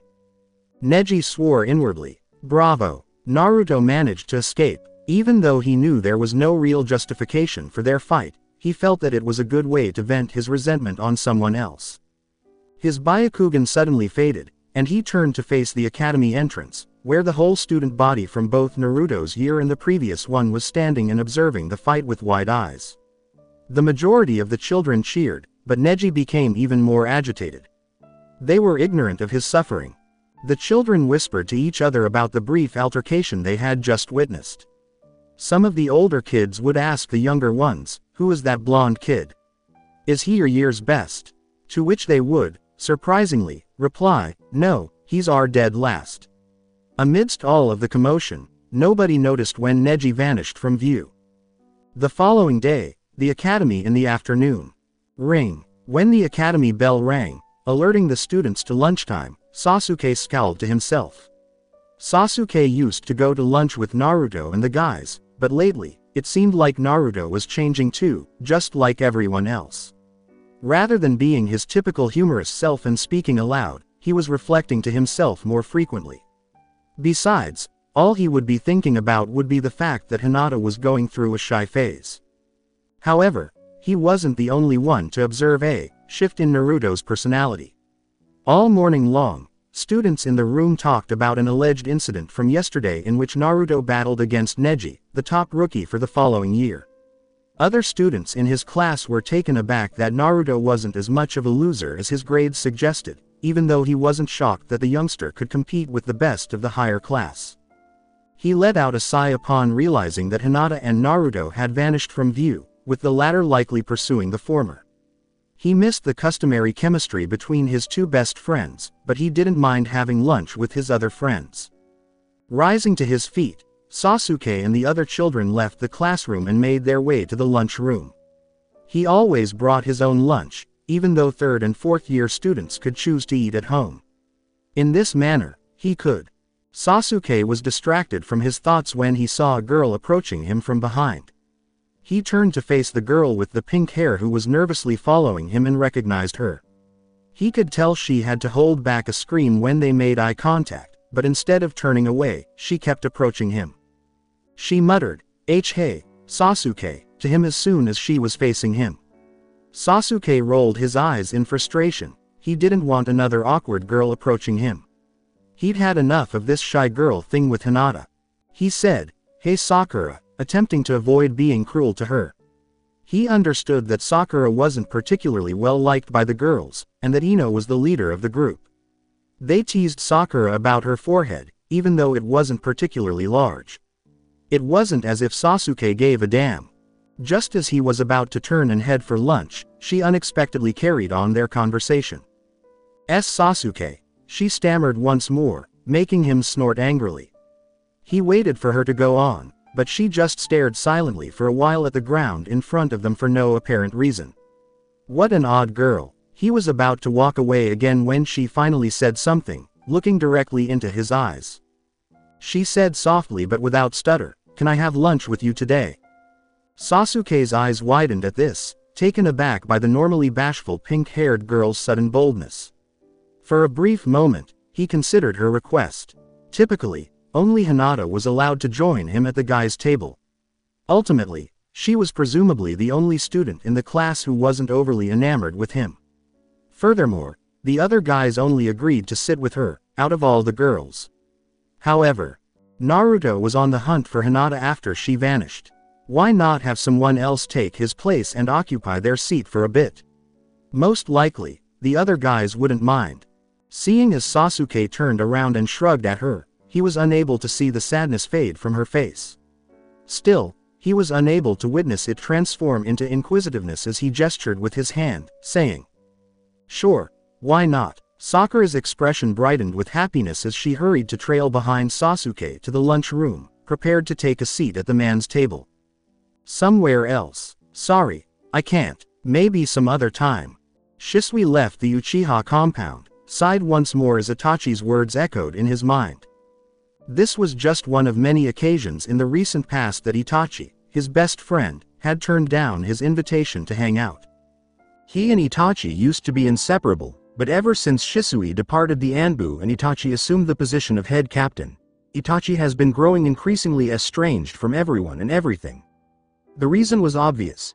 Itachi was assigned the most difficult missions as head captain of the Anbu, and by this point, he had most likely seen a lot of blood on his hands. But Shisui was left on her own. He hardly ever had missions anyway, so his Jonin missions were undoubtedly a step down from Anbu's. It wasn't difficult at all for him to fulfill the necessary missions that he had to finish in order to be considered qualified to command his own group of genin. He'd have plenty of free time most of the time. These days, he finds that he must go to the Hokage Tower and request missions, rather than the other way around. He had no companion with him to play practical jokes, and Naruto spent the majority of the day at the academy. He was pretty sure he knew what he needed, but he still needed someone. A romantic partner. Before now, he and Itachi hadn't gotten a girlfriend because Anbu's rules were strict and he wouldn't often be able to see her anyhow, not because they couldn't. However, since he was alone and had a lot of free time, he decided it was time for him to change too. After all, everyone seemed to be changing. The key query at hand is, who? Picking out his first candidate took him no more than a second. It also didn't take him long to figure out that he had but one contender. Even though he was a wealthy and attractive Uchiha Jonin who could date any girl he desired, clearly not a Hyuga, he only had eyes for one. Ichiraku Ayame. To be honest, he was unable to claim that it was unexpected. Ever since she had prepared his first bowl of ramen when they were both 5 years old, he had secretly harbored feelings for the ramen cooker. He made the decision to start training hard with Itachi when he was 5 years old in order to be at a genin level by the time he joined the academy. After a challenging training session, he had wandered over to the closest eatery in an attempt to calm his growling stomach. It had been Ichiraku's restaurant. It seems that old man Ichiraku believed that Ayame would enjoy cooking and serving her first bowl of ramen at this time. When Shisui first saw the cute little brown-haired girl, she was a little taken aback. She was standing on a stool with her body visible over the counter, and she was giving him a bowl of cooked ramen. He let go of his reservations to sat his hunger, even though she had warned him that it was her first time preparing ramen for a customer and that he should exercise caution. He had instantly bonded with the girl, and the ramen had been the best food he had ever eaten.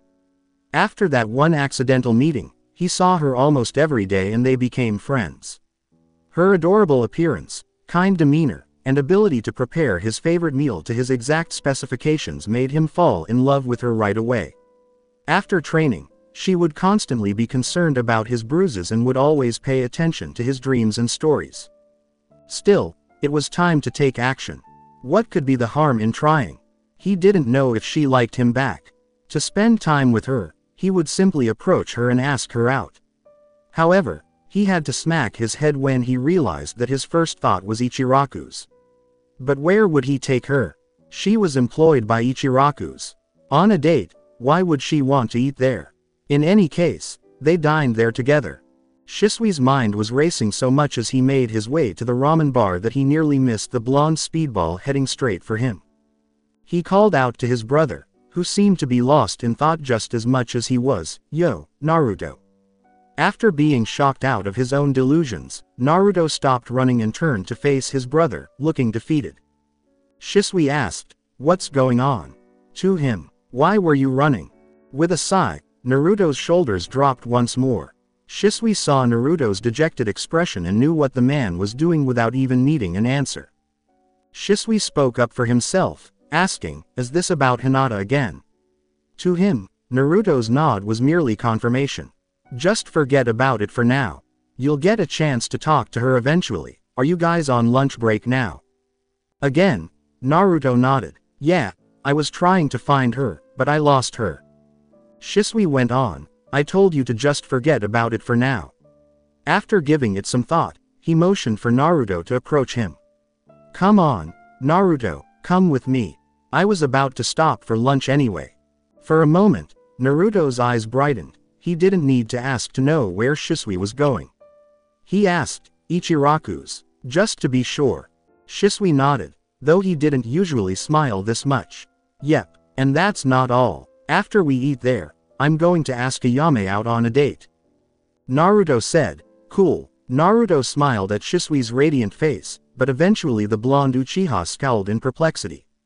Following a minute or so of walking, Naruto raised his gaze to his jovial brother and asked the question that had been bothering him. He inquired, "Shisui." Grinning, the Shunshin master turned away from his brother and inquired about his desires. "What's a date?" Shisui began to laugh at Naruto, which made him cross his arms angrily. Shisui eventually became calmer after realizing that Naruto had a legitimate reason for asking him that particular question. In any case, why would Naruto be aware of what a date is? However, this was his chance to have a brother-to-brother conversation and impart all the knowledge he needed to Naruto. "Naruto, oh Naruto," he said with a much higher voice at the beginning. A date is the beginning of a romantic relationship for a girl and a guy. The guy asks the girl out, or maybe even the other way around, to spend time together in a romantic way. Naruto carefully nodded his head, taking in the knowledge. He said at first. But eventually, shock took hold of his face. Naruto came to a stop and exclaimed, "Wait a second. Romantic. Doesn't that mean, do you, like Ayame? You know, like. Shisui gave Naruto a small, blonde head pat while he laughed softly. "Yep, I like Ayame, and hopefully she likes me too." Naruto found it hard to furrow his brows. Did Shisui enjoy a girl? Ayame, too. How long ago is that? "What are you going to do on this date?" Naruto inquired. Shisui gave Naruto a playful wink, which further perplexed the youngster. "Oh, you know, romantic stuff." This response did not satisfy Naruto. "Like what?" he inquired as they resumed their walk. After searching his back pocket, Shisui produced a small orange book and gave it to Naruto. "I'm going to try all of the cool stuff I learned from this book."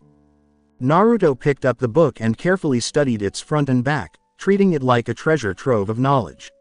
It said, "Ika Ika, Paradise. Composed by the legendary Jiraiya." The author of that book is a respectable man from Konoha, who spent years of his life discovering the secrets of women and sharing it with other men.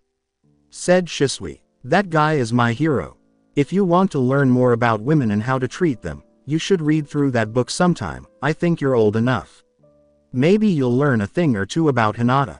With a nod, Naruto threw the book into his back pocket, deciding to read it later on when he had more time. When the two Uchiha brothers finally arrived at the ramen bar, they saw that Ayame was actually leaning over the counter and observing the patrons. Her face brightened at the sight of Shisui and Naruto, and she called them over, hoping they would come over for dinner. "Hey, Ayame." Ayame sat down to eat in front of the counter with Naruto, and Shisui waved at him. She returned the greeting with a smile, but Naruto was uninterested in their romantic chat. He retreated into his own thoughts, which were obviously about Hinata, while his brother and his prospective girlfriend talked and gave orders. Naruto thought to himself, or said to himself, so at least I figured out something. He was finding it difficult to distinguish between thinking to the voice in his head and just thinking to himself. I figured out that Hinata isn't shy because of what goes on while we play around, but what happens after in the Hyuga compound. The voice made fun of him, saying, that could have been assumed for how obvious it is, but Naruto was getting used to it by this point. And you still don't understand what goes on in the Hyuga clan either, you're no smarter than you were. But at least I know that I have to ask Hinata about the Hyuga clan. Do you know how you're going to ask her? She seems to have eluded you so far just as easily as you used to elude shop owners. Naruto gave a nod. It was accurate. However, he had devised a strategy to apprehend Hinata. He was aware of his plan. Naruto thought back, that's no longer a problem. I know how I'm going to catch her. Naruto imagined the voice nodding as it peered into his mind. He knew his plan would succeed. To catch Hinata, he knew exactly what he had to do.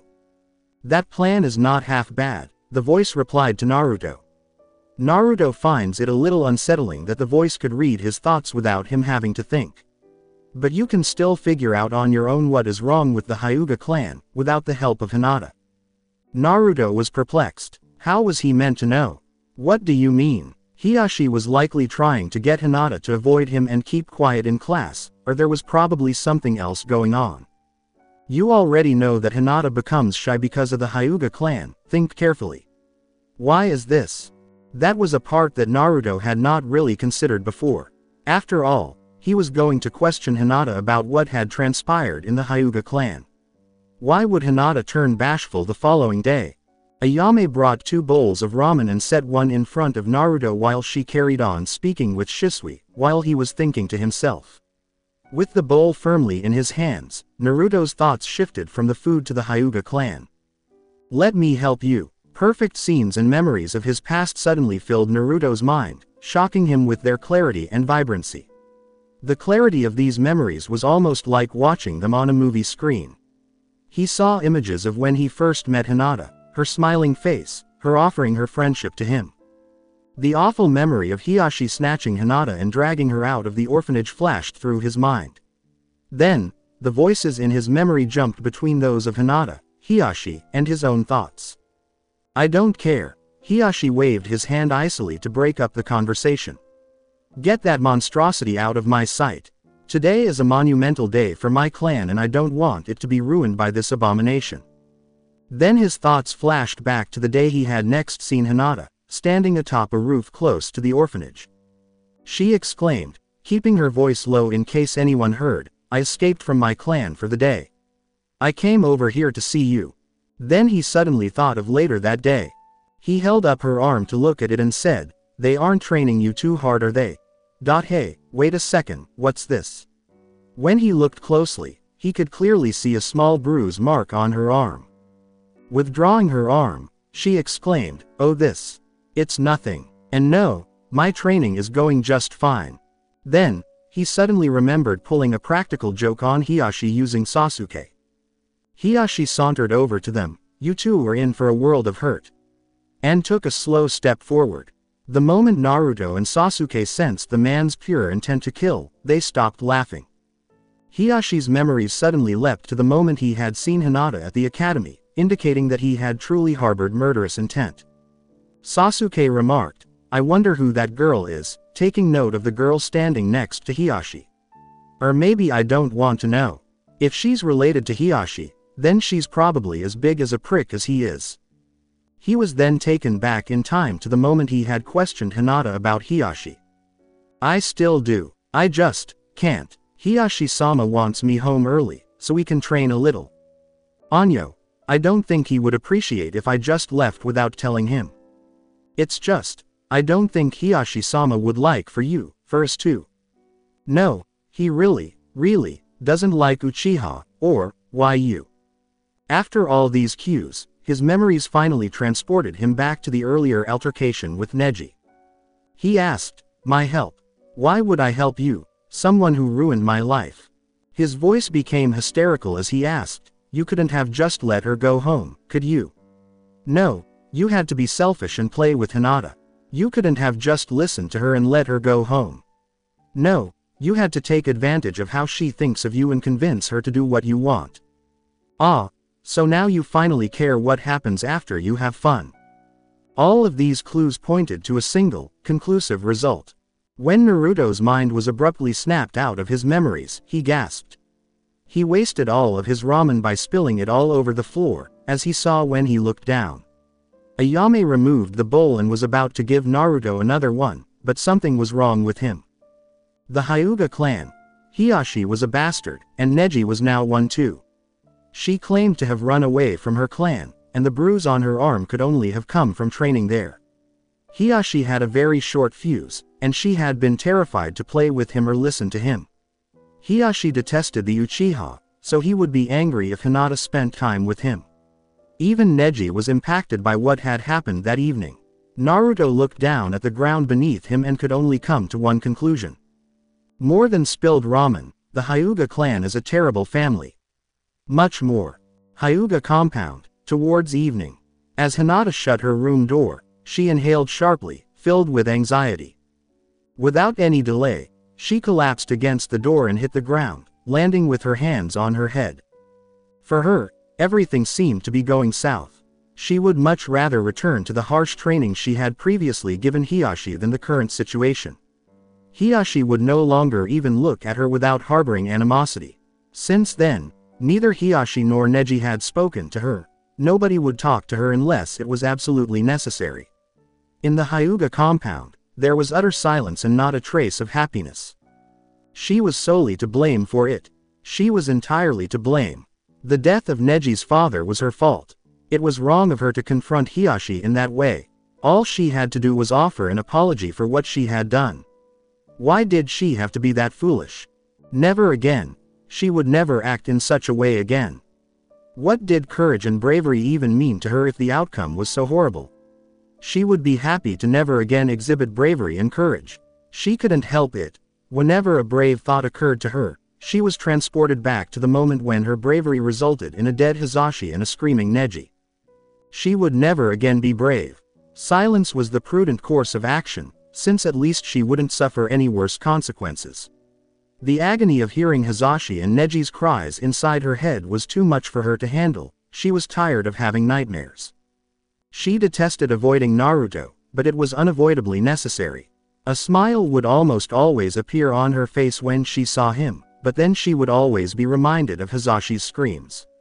No, Naruto was the master of bravery, not her. There was no way she could be close to Naruto. Putting the pain aside, he would despise her if he discovered that she was the reason Hisashi died. She had a perfect picture of it.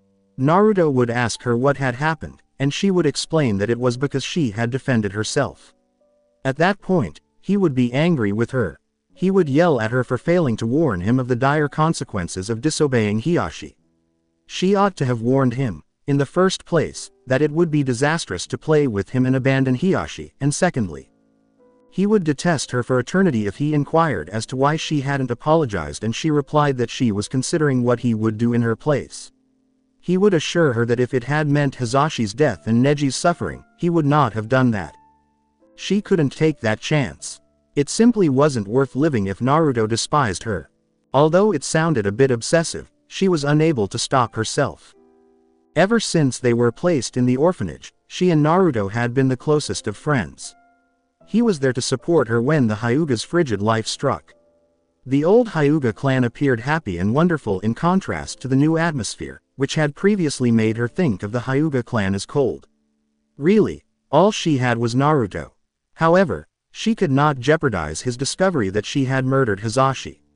If he discovered, tears started to flow from her eyes, and a painful sob let out of her throat. She broke down there, sobbing uncontrollably until the tears finally ran out of her eyes. She suppressed all of her feelings, including the guilt she felt for killing Hiashi, the guilt she felt for wrecking Neji's life, and the fear that she would lose Naruto if he discovered what she had done. Being a murderer, she felt too guilty to be around someone as pure as Naruto. Shouts filled her head each time she imagined his smile. After about 10 minutes, her tears finally stopped. With a slow gait, She rose to her feet and stumbled onto her bed, exhausted both spiritually and mentally. Feeling guilty and ashamed, she closed her eyes and braced herself for a restless night. Why had this turned into her life? How had she behaved? What had she done to earn this right here? The following day, Academy. Naruto threw a rock up and down with his hand while leaning coolly against the wall of the hallway that faced the entrance to the classroom. Kids started to file into the room about 10 minutes before class started. This marked the start of his strategy to apprehend Hinata. She had to get into class first, regardless of whether she avoided him outside of it. That's where his scheme started. The voice in his head said, "You're making this so much more dramatic than it has to be." At this stage of their connection, Naruto felt at ease enough to converse with the voice. They generally got along pretty well, so he didn't find it strange. Naruto thought fiercely, because this is really important to me. I need to catch Hinata. The voice mocked. Honestly, can you grow up already so we can deal with bigger things? I've already waited so long, I had to remain dormant in your mind when you were a baby growing up. It was just by luck that you awakened me, in a way, that night you fought the 3 Kumo ninja. For an instant, Naruto's focus was diverted from his current assignment. Actually, he couldn't recall when his voice had started speaking to him, but on reflection, he realized that he hadn't heard of the voice prior to that evening. Naruto wondered more about his voice and thought back, how were you activated? Came the voice back. I wasn't activated, I've been inside of your mind since birth. But that night, I was finally able to communicate with you when the barriers around your mind shattered. I'm just curious, have you ever thought about the night you fought off the ninja? Naruto let out a sigh. He looked back and said, of course I've thought about it. After I passed out, the ninja were taken out by the Anbu who arrived at the scene, since I threw my signal into the air. The voice in his head started laughing hysterically, which annoyed Naruto a little. This laugh was mocking, something that cried out to Naruto that he was foolish, unlike the laughter he usually heard from Shisui or Sasuke. The voice went on, ah, so naive. A lot more than that went on when you were unconscious, child. There are so many details that you skipped over. Did you ever wonder how you regained your vision after being blind? That's a good question, but I don't want to spoil anything now. It might risk me revealing the big surprise that you're in for in the future. Why is this surprising? The surprise is the answer. Response. To what question, though? Ha ha ha.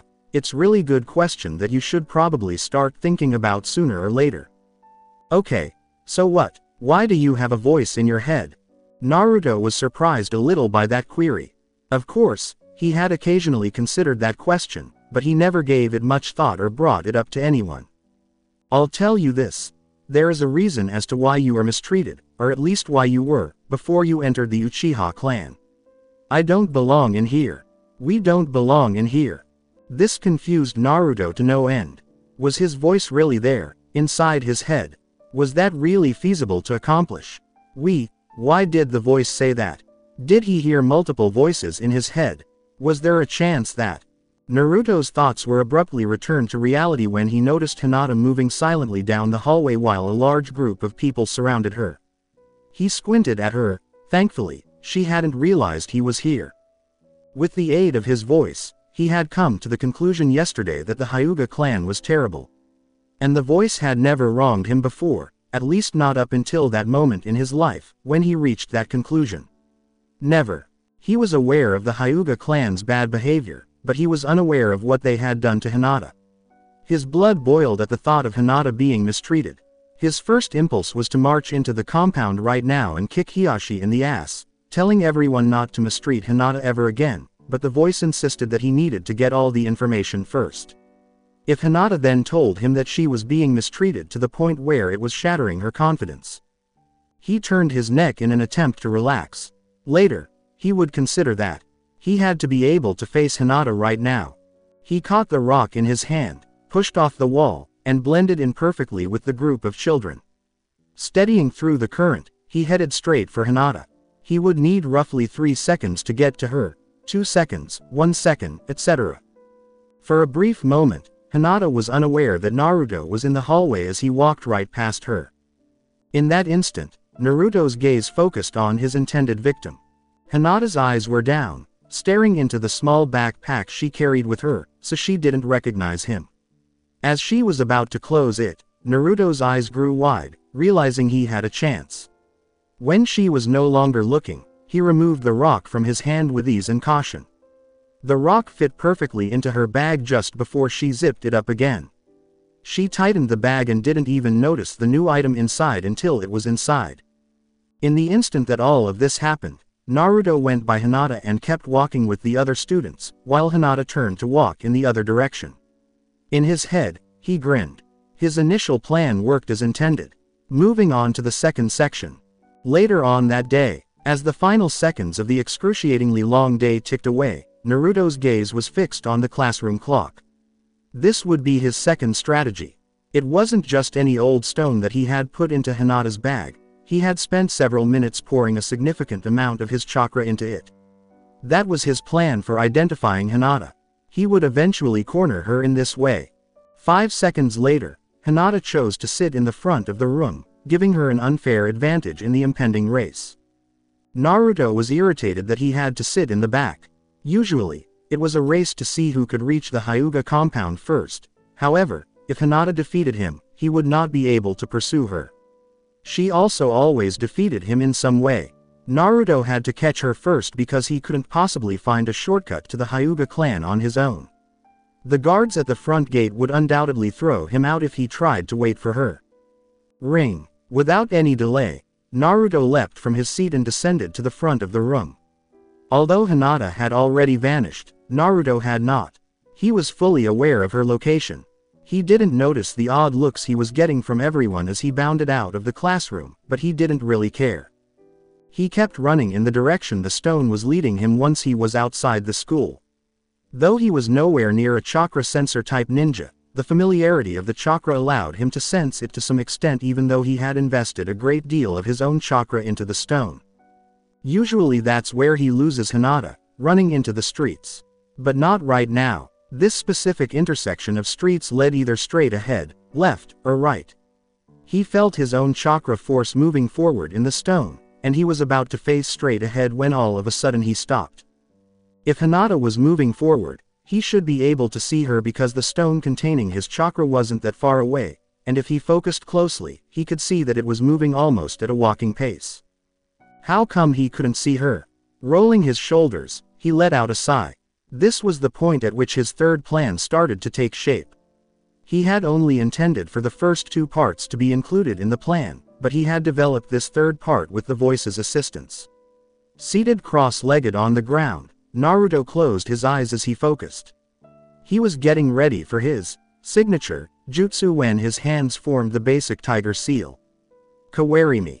The user needs to be able to link the jutsu to another object in order to execute the kawarimi. They could keep the jutsu connected until they needed it. Usually, the user had to be relatively close to the object they were substituting it for in order to find it quickly. It was considerably more difficult to find and replace an object the farther away it was. To make it easier to find when he tried to use the kawarimi, Naruto had actually infused the stone with a large amount of his own chakra. He searched for a way to connect with the stone while keeping his eyes closed and preparing his jutsu. It took him a few more seconds, but once he did, the stone began to pulse with his chakra. Naruto opened his eyes and grinned to himself. The replacement worked out well. Poof! At this moment, the remaining pupils in the class had already left. Naruto wasn't there anymore, so it must have just been in their imaginations when some of them believed they had just seen him sitting down. Not one of them paid attention to the strange stone that sat in the center of the ground and kept rolling around until it sat still as they all strolled through the streets. Somewhere else. A burst of smoke erupted behind Hinata, sending her toppling to the ground in shock as she screamed. She spun around quickly, too scared to move, and watched in terror as the smoke started to clear. She was shocked to see the silhouette of a figure in front of her. No way, that's not possible. It was. After taking a moment to take in his surroundings, Naruto resumed his mission. The stone in Hinata's bag served as a stand-in for the unsuccessful kawarimi. However, he was taken aback by the substitution just as much as she was. He had expected to show up in an alleyway or on a rooftop, but this. He laughed a little, realizing that he should have anticipated Hinata running here. Right now, he was standing inside Konoha's subterranean water system, some 30 yards or so below the surface. It makes sense why he was unable to capture Hinata and why she was always losing him. She was going undercover, employing his strategies. He stood on the side of a large, nearly endless tunnel, slightly elevated, to his left, where a large stream of clear water flowed. "I don't find this surprising," the voice in his head informed him. The voice in his head obviously knew almost everything about everything, so it wasn't surprising. "There was a reason that I mentioned that she eluded you, just like you used to elude the shopkeepers." Angry, Naruto shook his head.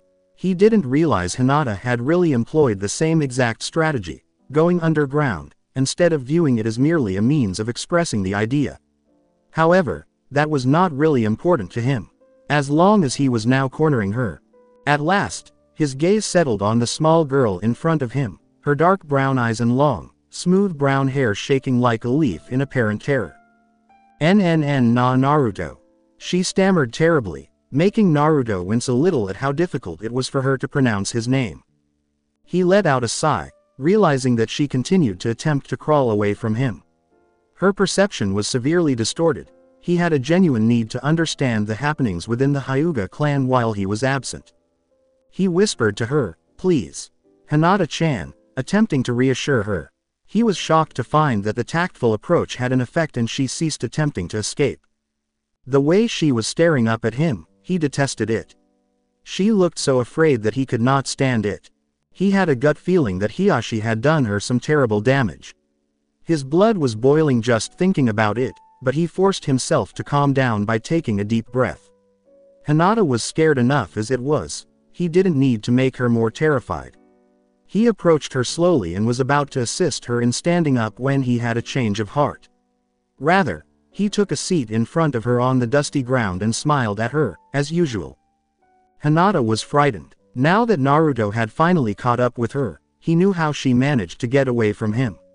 Naruto could always catch her, so there was no way to avoid him now. And that implied that he would eventually discover that she was, in fact. She did not expect to see his smile. Big time. It had been a while since she had seen his smile, and she let it envelop her, to the point where she didn't try to flee when he sat down in front of her. She was so taken aback by his tender smile and his thoughtful eyes that she no longer wanted to flee. She had been longing for something, and it was finally his smile. It was a very significant item in her life. Hinata Haim, Naruto once more called her by his previous moniker. He knew Naruto meant the title, Princess, for her character rather than her last name, even though she wouldn't appreciate it from anyone else. "I know that you think I'm really smart and all, because I used to teach you all of the subjects we learn in class," he said. He needed to exercise extreme caution because of the calm and gentle tone of his voice. "But I don't know everything. There are a lot of things that still don't know. But in this case, there are a lot of things that I don't have a clue about, but you do." When Naruto's voice abruptly became much more serious, Hinata's eyes widened. "Hinata Haim, we need to switch roles this time. I need you to be the teacher, and I promise I'll be a good student. Hinata, please, tell me everything you know about the Hyuga clan." Hinata took a while to reply because, in Naruto's opinion, she had still lost her identity. His eyes told a completely different story than his voice, which was very serious and strict. Even though they were strict, she noticed something so powerful that it started to make her cry. While Naruto's voice was firm, his eyes held something that Hiashi and Neji didn't have, and she was used to being asked for things by them. She was unable to say no because of how caring his eyes were. Hinata felt a confidence flare up inside of her, something she hadn't felt in a long time, even though it was against the rules for her to divulge all of her clan's secrets to an outsider, particularly a Uchiha. Previously, memories of suffering and guilt would quickly put out any sparks of confidence. However, Naruto was the source of this spark, not her. As long as she looked into Naruto's tender eyes, this confidence spark became a blazing fire. And so she started talking. She stopped caring what Naruto would think and started telling him everything she knew about the Hyuga clan over the course of the following few hours. So this was it for today. I will continue the story in next part. Till then, we weeb offline.